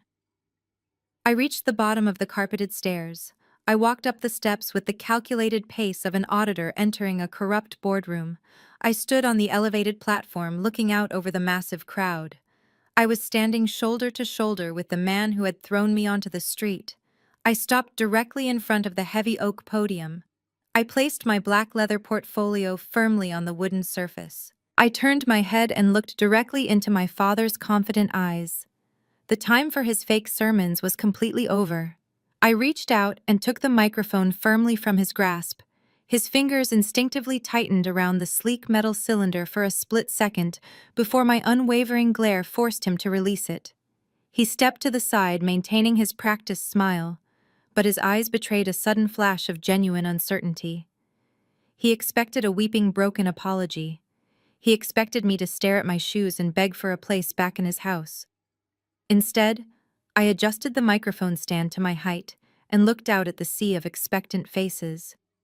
The massive ballroom was so quiet, I could hear the faint hum of the air conditioning vents. 300 pairs of eyes were locked onto my blood-red suit. The mayor shifted in his seat. The wealthy donors leaned forward. Aunt Denise stood frozen by the dessert table. "Good evening, everyone!" I said, my voice projecting clearly and powerfully across the massive room. It did not shake, it did not waver. I want to thank Reverend Calvin for that incredibly creative introduction. It is true that I am his eldest daughter, Maya. But I am not here tonight to apologize for my supposed lack of ambition. And I am certainly not here to beg for a job cleaning the imaginary floors of a wellness retreat. I am here to talk about something my brother-in-law Chad is incredibly passionate about. I looked directly at the VIP table in the front row. Destiny had dropped her smirk. Chad was gripping the edge of the table, his knuckles turning white against the white linen. "Chad, I want to publicly thank you," I continued, gesturing slightly toward him. "For years you have taken every available opportunity to lecture me about the concept of generational wealth. You told me that poor people work for money, but wealthy people make money work for them. You taught me about leverage. You explained how true visionaries take dormant assets and use them to build massive financial empires. You told me that the future belongs to the risk takers, while people like me who just crunch numbers on spreadsheets are destined to be left behind." I paused, letting his own arrogant philosophies hang in the heavy air. The crowd murmured in confusion. This was not the speech of a defeated woman asking for charity. Some of the investors nodded slowly, thinking I was genuinely praising Chad's business acumen. Chad glared at me, his chest rising and falling rapidly. He knew something was terribly wrong, but he was trapped in his seat, surrounded by the very people he was trying to impress. My father stepped forward slightly, raising a hand to interrupt. "Maya, this is not the time for," he started, but I immediately cut him off by raising my own hand, silencing him instantly. "I am not finished, Reverend." I snapped my tone, leaving absolutely no room for debate. I turned back to the audience. "Yes, Chad taught me a lot about leverage," I said, pacing slowly across the elevated stage. "But what Chad failed to understand is that I do not just crunch numbers on spreadsheets. I am a senior forensic accountant. My entire career is dedicated to auditing multinational corporations and tracking down executives who use that exact same leverage to commit massive financial crimes." A collective gasp rippled through the front rows. The mayor stopped chewing his prime rib. The wealthy church donors exchanged alarmed glances. Destiny looked wildly at her husband, her fake eyelashes fluttering in panic. My father took a step back, his face draining of all color. The glossy banners displaying the luxury wellness retreat suddenly seemed to mock the tension in the room. I walked back to the heavy oak podium. I placed my hands on the brass locks of my black leather portfolio. The sharp click of the lock snapping open echoed sharply through the microphone. I opened the leather flap and pulled out the thick stack of meticulously organized legal documents. I held them up for the entire ballroom to see. These papers are the actual foundation of the Community Grace Wellness Retreat, I announced, my voice echoing off the crystal chandeliers. Chad told you all that he was building a legacy. He told you he had secured millions of dollars in legitimate funding to break ground on a state-of-the-art facility. He asked you for your investments, your donations, and your absolute trust. But Chad did not secure a legitimate loan. He stole it. The silence in the ballroom was suddenly replaced by a rising tide of shocked whispers. People were sitting up straight, completely abandoning their expensive dinners. "What are you talking about, Maya?" my father hissed, grabbing my arm. I pulled my arm away violently. "Do not touch me," I warned him quietly, before turning my attention back to the microphone. In order to get the $2 million commercial loan for this project, Chad needed collateral, I explained to the captivated audience. He used the 50-acre estate my grandmother left to our family trust. But he did not have the legal right to use it. So he forged my signature on federal bank documents. He committed identity theft and federal wire fraud to secure the money. Chad jumped out of his chair, pointing a trembling finger at the stage. "She is lying," he screamed, his face turning a dark shade of crimson. "She is a jealous, bitter liar trying to ruin my company. Someone get security to throw her out right now." But nobody moved. The security guards standing near the exits looked at the mayor and then back at the stage, completely unsure of what to do. I did not even raise my voice to shout over him. I simply pulled the first certified document from the stack. "I have the forensic proof right here, Chad," I said, tapping the paper. "I have the forged deed. I have the bank ledgers showing exactly where the money went." I turned to the audio-visual booth located at the back of the room. I had personally visited the venue earlier that afternoon and paid the lead technician an extra $500 in cash to ensure my encrypted flash drive was securely loaded into their projection system. I caught his eye across the massive room and gave him a single sharp nod. The giant digital projector mounted on the ceiling immediately hummed to life. The glossy architectural renderings of Chad's fake luxury wellness retreat completely vanished from the massive screen behind the stage. In their place, a high-definition scan of a formal commercial bank document appeared, illuminating the entire stage, and the front rows in a harsh, bright white light. The header read, "Notice of Default and Foreclosure," in bold, striking red letters. The crowd collectively gasped as the details of the document became legible. I stepped to the side of the oak podium, ensuring that my father and Chad had a completely unobstructed view of their own financial death warrant. "This legal document was issued by the Commercial Lending Division just last week," I announced, my voice echoing powerfully through the microphone. "It outlines the catastrophic failure of the $2 million loan Chad fraudulently acquired using my forged signature. He did not use a single penny of that money to buy construction permits or hire architects for this imaginary wellness retreat. He wired $1.5 million to an offshore cryptocurrency exchange, where he lost every single cent in less than 48 hours in a volatile market crash." I pressed a button on the remote control in my hand, and the massive screen behind me instantly switched to a high-resolution screenshot of the blockchain ledger. It highlighted the exact transaction and the devastating total loss. "You are all looking at the digital ashes of my grandmother's legacy," I declared. But Chad did not act alone. I continued, my voice rising steadily above the rapidly growing murmur of the shocked crowd. He needed a co-conspirator. He needed someone on the inside to turn a blind eye to the forgery and facilitate the transfer of the physical deed. I clicked the remote again to reveal the next slide. A detailed bank transfer receipt appeared on the screen, showing exactly $500,000 moving into a local credit union account. "That specific account belongs exclusively to the Community Grace Charity Fund," I explained, pointing at the highlighted routing number. It is a private discretionary account, controlled entirely by my father, Reverend Calvin. He accepted $500,000 of stolen federal funds to finance his brand new custom Mercedes-Benz, his lavish office renovations, and his imported tailored suits. He literally stood on his front lawn and publicly called me a lazy leech while his own pockets were overflowing with stolen cash. And to secure this massive fraudulent payout, he cross-collateralized the entire commercial loan. He pledged the deed to our family home and the deed to this very church building as secondary backing. As of 9 o'clock this morning, those loans have officially defaulted. The grand ballroom erupted into absolute chaos. The polite murmurs morphed instantly into furious shouts of outrage and absolute disbelief.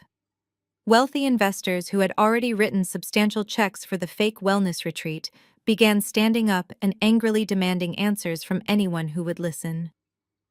The mayor of the city immediately stood up from his prime seat in the front row. He buttoned his suit jacket with a grim expression and briskly walked out the nearest side door, flanked tightly by his security detail. He wanted absolutely nothing to do with a public federal financial crime. My father gripped the edges of the heavy oak podium, his knuckles turning completely white. His mouth was opening and closing, but no sound was coming out over the roar of the crowd. His pristine pastoral facade had entirely shattered. Chad completely lost whatever remaining shreds of sanity and self-control he possessed. He shoved his dining chair back so violently that it crashed heavily into the table behind him, knocking over a silver ice bucket. He charged blindly toward the stage, his face contorted in an ugly mask of absolute desperate rage. "You are a pathological liar," he screamed, sprinting recklessly up the carpeted stairs. He reached out aggressively, trying to rip the microphone from my hand. "You fabricated all of this evidence. You hacked those banking documents. Nobody in this room is going to believe a fired, bitter accountant over a successful entrepreneur. I am a visionary. I am building a legitimate empire. Security, get this crazy woman out of here right now." Two venue security guards finally jogged toward the stage, but they stopped abruptly at the bottom of the stairs, completely unsure of who they were actually supposed to apprehend. I did not step back, and I certainly did not surrender the microphone.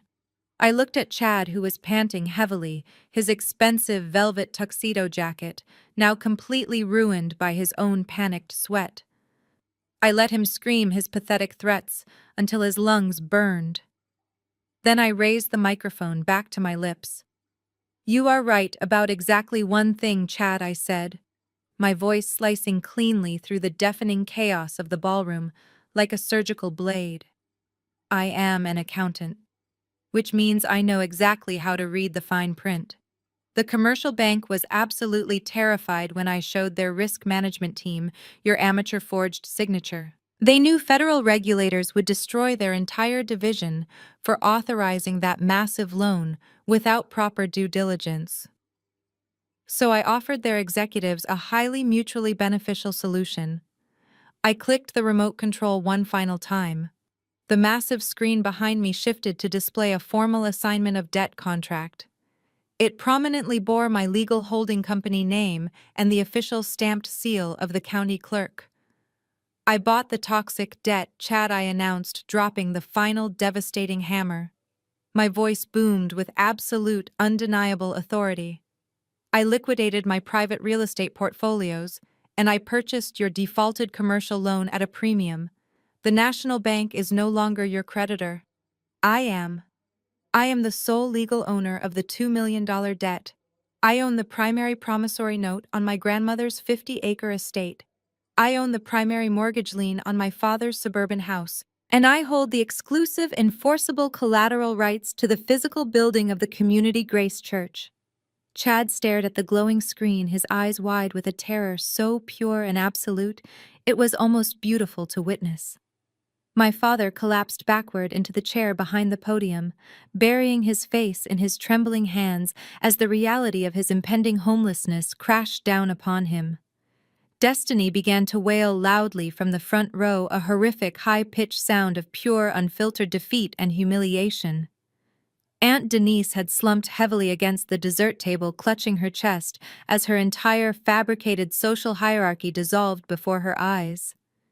"You told me I was completely cut out of the family legacy, Chad," I said, staring directly into his panicked, bloodshot eyes.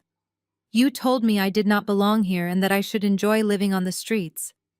But you are currently standing inside a building that legally belongs to me. You are all trespassing on my property." Total pandemonium instantly consumed the Belmont Country Club. Private donors were storming the stage, shouting furiously at my father and demanding their investment money back immediately. Senior church elders were screaming at Chad, calling him a fraud and a thief. Panicked waiters dropped heavy silver trays of champagne glasses, shattering expensive crystal across the polished hardwood floor. The massive glossy banners displaying the fake luxury wellness retreat were violently knocked over and trampled underfoot by angry, furious guests rushing toward the exit doors. I stood completely still in the absolute center of the stage, perfectly calm, amidst the massive destruction I had just unleashed upon them. I placed the microphone gently back onto the metal stand and picked up my black leather portfolio. The brutal truth was finally out, and my financial trap had violently and permanently snapped shut around their throats. My father, desperate to regain control of his crumbling kingdom, lunged forward and snatched the microphone from the metal stand. He tapped it furiously, sending a loud screech of feedback through the massive speakers. "Everyone please calm down," he shouted. "This is a minor clerical error. My daughter is suffering from a mental breakdown, and we will handle this internally. I implore you all to return to your seats." But the crowd was not listening. Investors demanded their checks back. His words were abruptly cut short by a massive booming sound from the back of the room. The heavy oak doors of the Belmont Country Club Grand Ballroom burst open, with enough force to shatter the brass handles. 12 federal agents wearing dark tactical windbreakers with the yellow letters FBI printed across their backs swarmed into the room. They moved with terrifying precision. Special Agent Sterling walked at the front of the formation, holding up his gold badge. Federal Agent Sterling announced, his voice projecting over the chaos without needing a microphone. "Nobody move." The entire ballroom froze. The furious shouts of the investors turned into stunned gasps. The mayor, who was already halfway out a side door, took one look at the federal jackets and immediately threw his hands up in the air, desperate to distance himself from the situation. Chad took one look at Special Agent Sterling and made the worst possible decision. He turned around and tried to sprint toward the kitchen service doors behind the main stage. He did not make it past the dessert table. 2 federal agents intercepted him instantly, tackling him hard onto the polished hardwood floor. A massive tiered chocolate cake crashed down around them, ruining his velvet tuxedo jacket for a second time. "Let me go!" Chad screamed, struggling wildly against the agents. "I am a legitimate businessman. I know my rights. You cannot do this to me. I am building a legacy." His arrogant lectures about generational wealth were suddenly replaced by the sharp metallic click of heavy steel handcuffs locking securely around his wrists. The agents hauled him forcefully to his feet.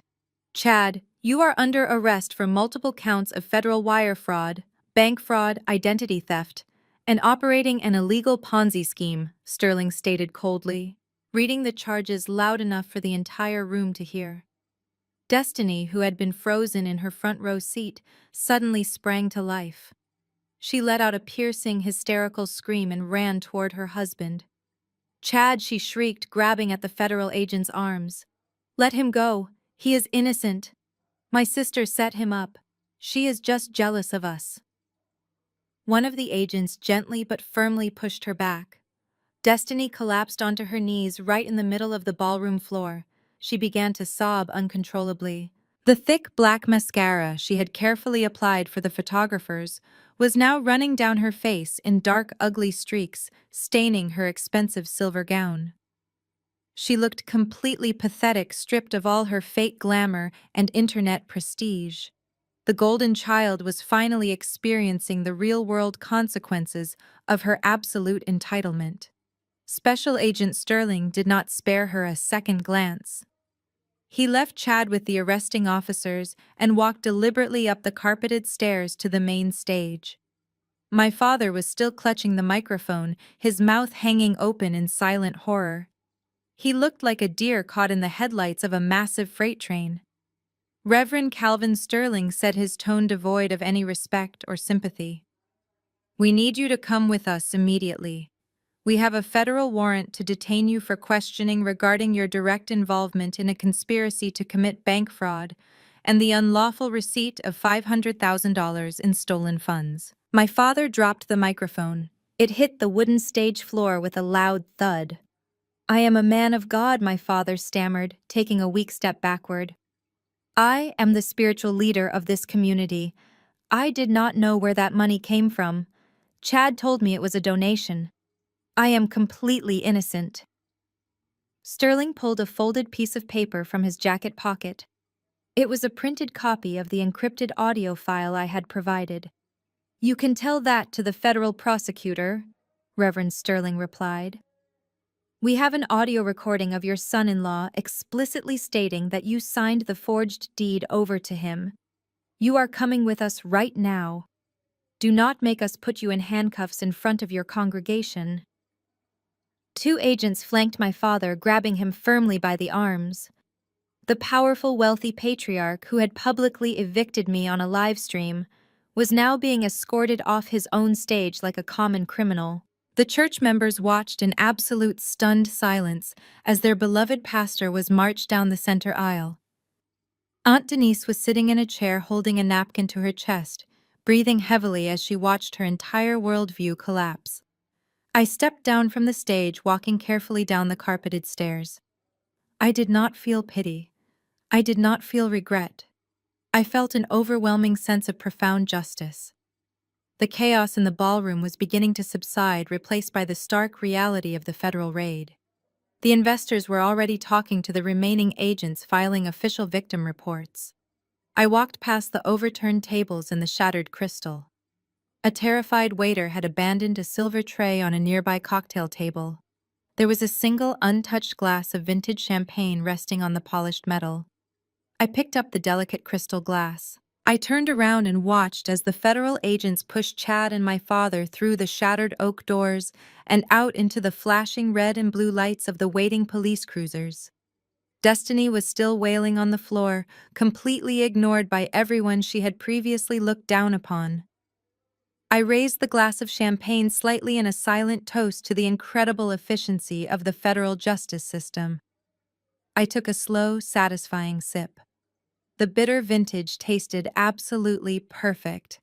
I had promised them a grand finale, and I had delivered exactly what they deserved. 48 hours after the federal raid shattered the grand ballroom, my penthouse apartment was perfectly quiet. I sat on my velvet sofa, bathed in the soft morning sunlight streaming through the floor-to-ceiling windows. I held a steaming mug of black coffee in one hand and my unlocked smartphone in the other. The notification icon on my screen displayed a bright red circle with the number 84 inside it. 84 missed calls, text messages, and frantic voicemails, all received since the moment my father and Chad were shoved into the back of those federal police cruisers. The sheer volume of panic emanating from my family was staggering. The people who had so gleefully participated in my public roast just 2 weeks ago were now desperately scrambling to save themselves from the fallout. My father was currently sitting in a federal holding cell, waiting for his bail hearing, while the commercial bank scrambled to cooperate with investigators. The story had already made the front page of the local newspaper. Prominent local pastor and son-in-law arrested in massive real estate fraud scheme. The headline was absolutely beautiful. I tapped the voicemail icon and began listening to the messages. I did not feel angry anymore. I just felt a deep clinical curiosity. I wanted to hear exactly how quickly their arrogance dissolved when faced with real consequences. The first few messages were from distant cousins demanding an explanation. Then came the messages from church elders oscillating between begging for my mercy and threatening me with divine retribution. I deleted them all without a second thought. But then I saw a new incoming call flashing on the screen. It was Aunt Denise calling from yet another burner phone. She had been the loudest voice in the digital choir of insults. She had ordered me to stay by the kitchen doors and act like a peasant at the gala. Now she was calling me relentlessly. I decided it was time to finally answer. I pressed the green button and brought the phone to my ear. I did not say hello. I just let the line open. Maya, oh my God, Maya, please tell me you are there. Aunt Denise sobbed into the receiver. Her voice was completely ragged. She sounded like she had not slept in 2 days.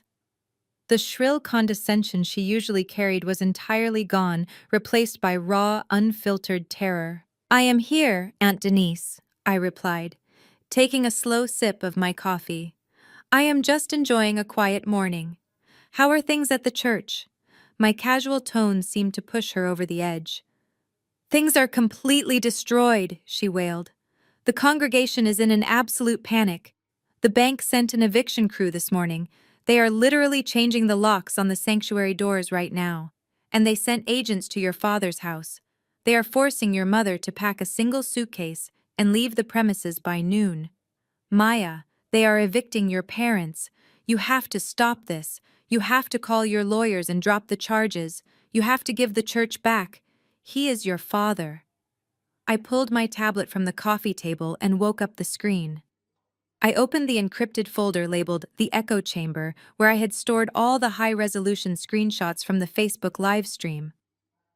I scrolled past Cousin Marcus and Aunt Sarah until I found the exact image I was looking for. Aunt Denise. I am not the federal prosecutor, I explained calmly. I cannot drop criminal charges against a man who committed wire fraud. The federal government is handling that. But regarding the eviction, you are absolutely right. I am the legal owner of the property now. My holding company authorized the lock change. It is standard procedure for foreclosed commercial assets. But you cannot do this to your own family. Aunt Denise screamed, her voice cracking. You are being cruel and vindictive. God is going to punish you for destroying this family. We took you in when you had nothing. We prayed for you. You owe us your respect. I set my coffee mug down. The hypocrisy was so thick, I could practically choke on it. I owe you nothing. I stated, my voice dropping an octave.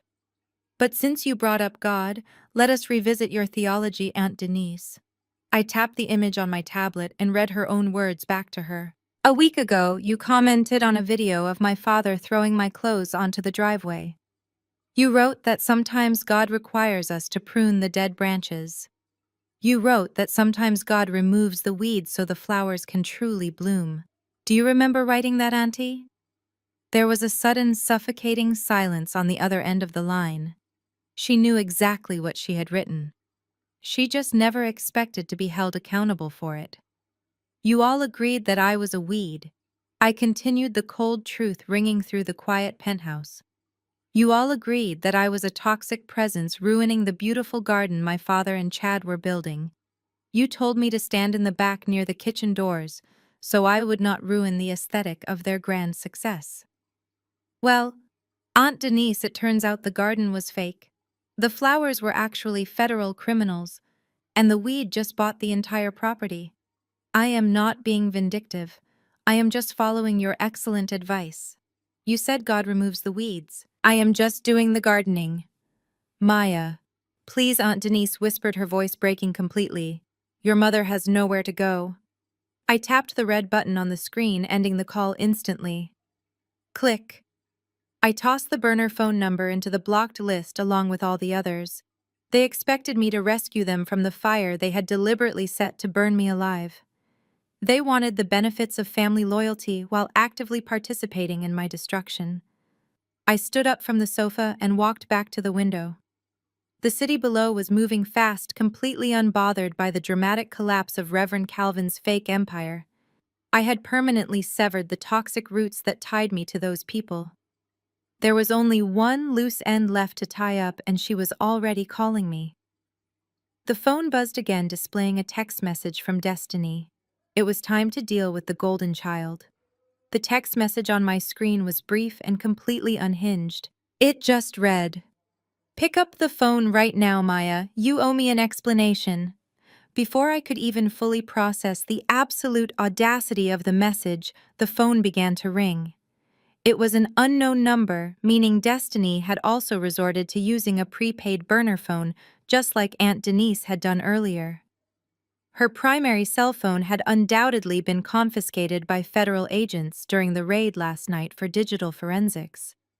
They were likely pulling every text message and email she had ever sent to prove her complicity in the fraud.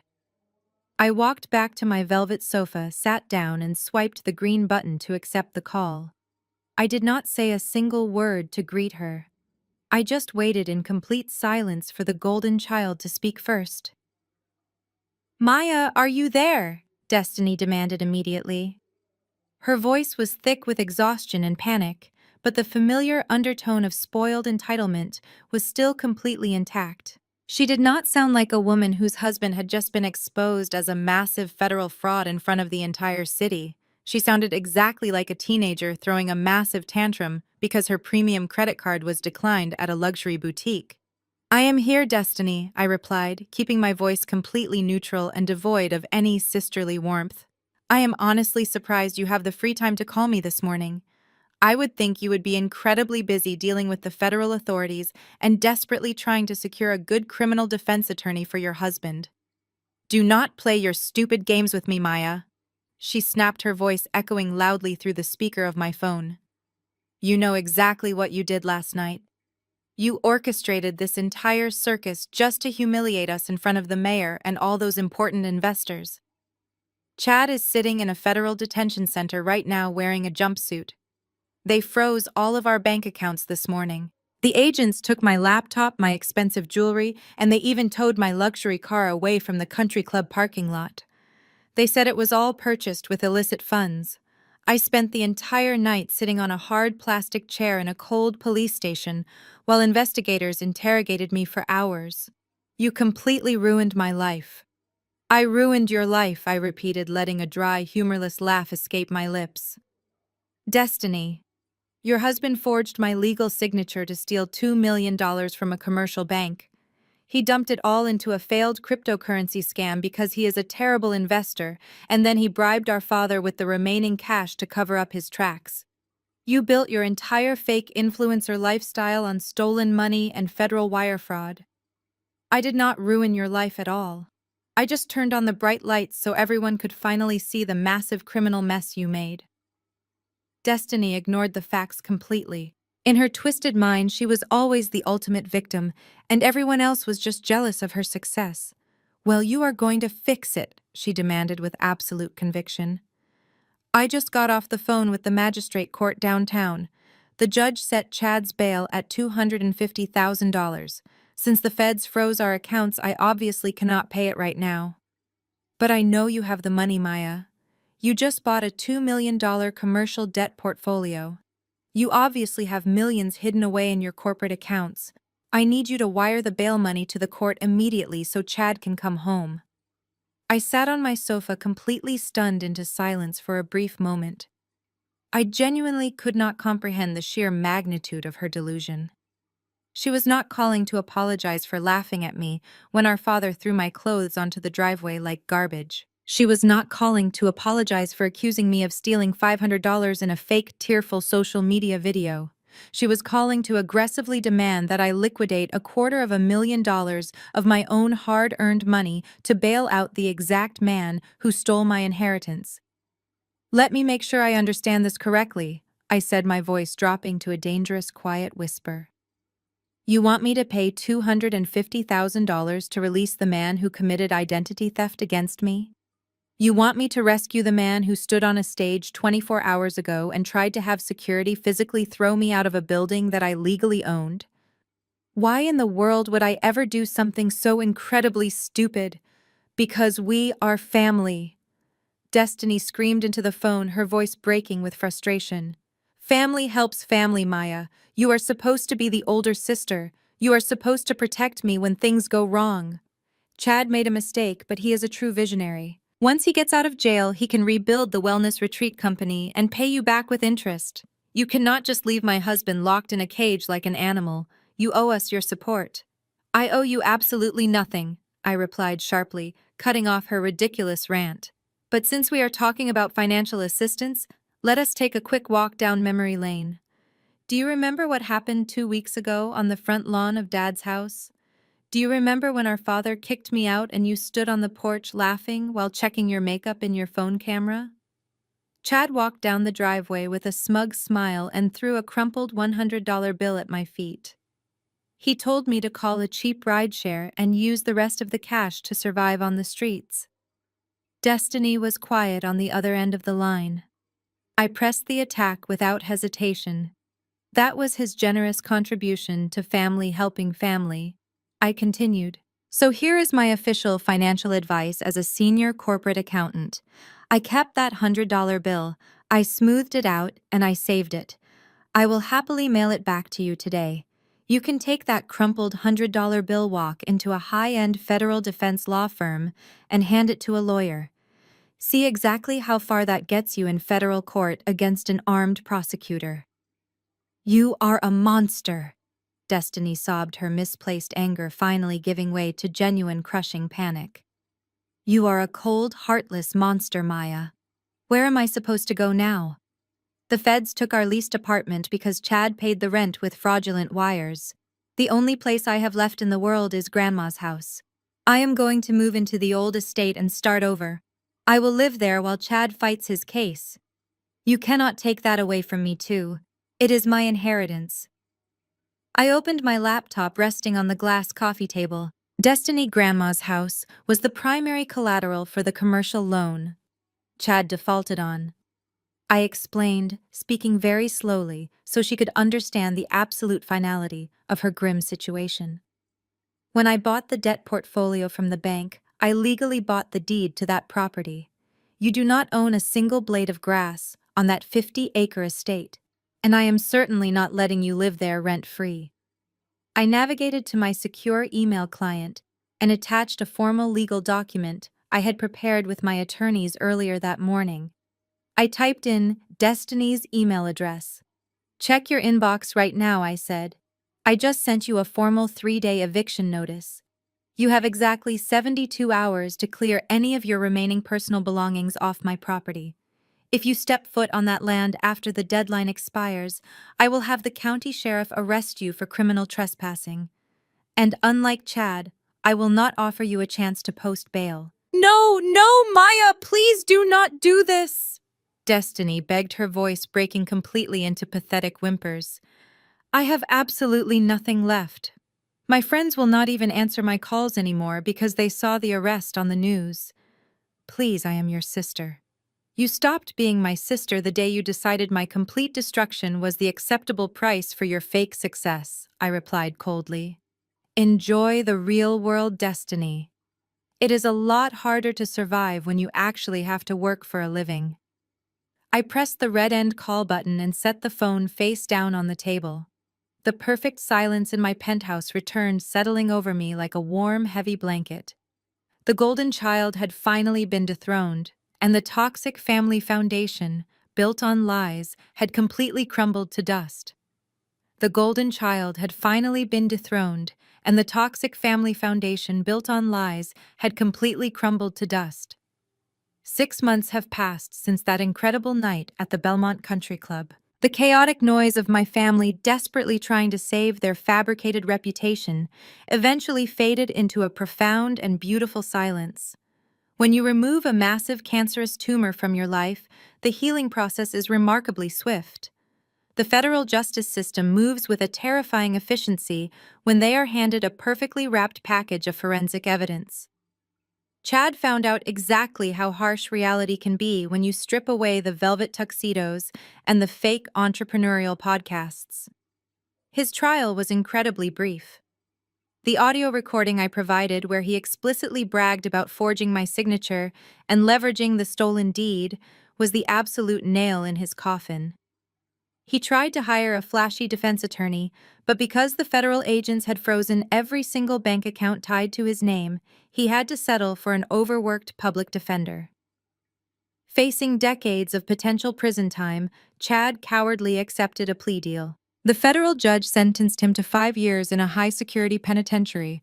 The arrogant man who constantly lectured me about building generational wealth and having a poverty mindset is currently wearing a standard-issue beige jumpsuit.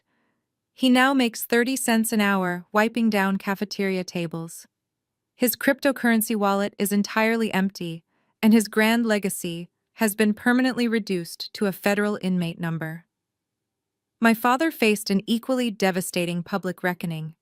The commercial bank, terrified of federal regulators, moved swiftly to liquidate the assets. They repossessed his custom-tailored Mercedes-Benz right out of his driveway in broad daylight. Because my holding company legally owned the defaulted debt, I exercised my right to officially evict the Community Grace congregation from the physical church building. The Board of Elders held an emergency meeting and voted unanimously to strip my father of his pastoral title, excommunicating him from the very community he had manipulated for decades. He managed to avoid federal prison by fully cooperating with the prosecutors against Chad, but his financial and social ruin was absolute. Today, the formerly untouchable Reverend Calvin spends his early mornings wearing a cheap green apron. He works as a grocery bagger at a discount supermarket on the south side of Chicago. I heard from a distant cousin that my father constantly stares at the floor whenever former members of his congregation walk through his checkout lane. His pride was his entire religion, and I systematically dismantled every single brick of his temple. Destiny learned the hardest and most painful lesson of all.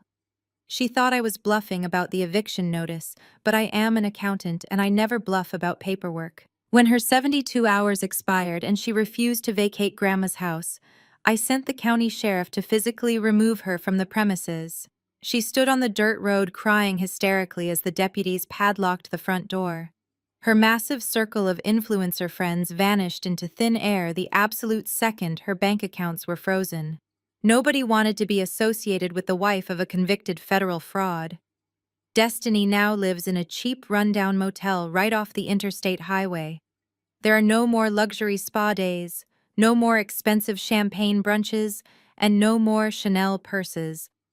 She works double shifts waiting tables at a local diner just to afford her weekly room rate.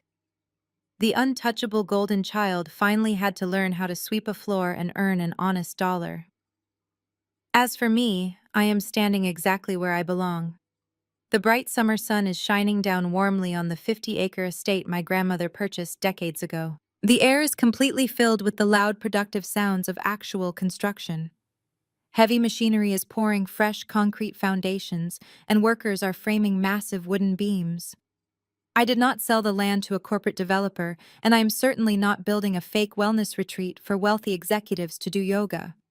I poured my own legitimate capital into this dirt to build something real.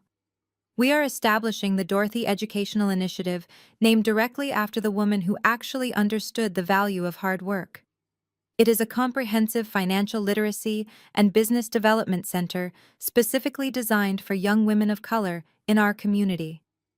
We are going to teach them how to read complex contracts, how to secure legitimate corporate funding, and most importantly, how to protect themselves from financial predators, exactly like the men in my family. I walk across the freshly cleared dirt wearing a hard hat and a pair of sturdy work boots. I look at the blueprints unrolled on the hood of my truck, and I feel a deep, overwhelming sense of peace. I look directly into the camera lens, and I want you to hear this loud and clear. They thought they could humiliate me into submission. They thought my silence was weakness and my absence was a failure. But loyalty is earned, not owed, just because we happen to share blood. I did not destroy my family. I just let them cash the massive checks they arrogantly wrote. Remember, sometimes the best revenge is not anger or screaming or throwing insults on the internet. Sometimes the best revenge is an audit. If my story resonated with you today and you have ever had to stand up to a toxic family member who underestimated your absolute worth, please hit the like button and subscribe to the channel. Share this video with anyone who needs a reminder that they hold the power to rewrite their own legacy. Let me know in the comments below how you walked away from the people who tried to hold you back. Thank you for watching, and remember to always protect your peace and your paperwork. Maya's story highlights a profound and often painful truth about family dynamics.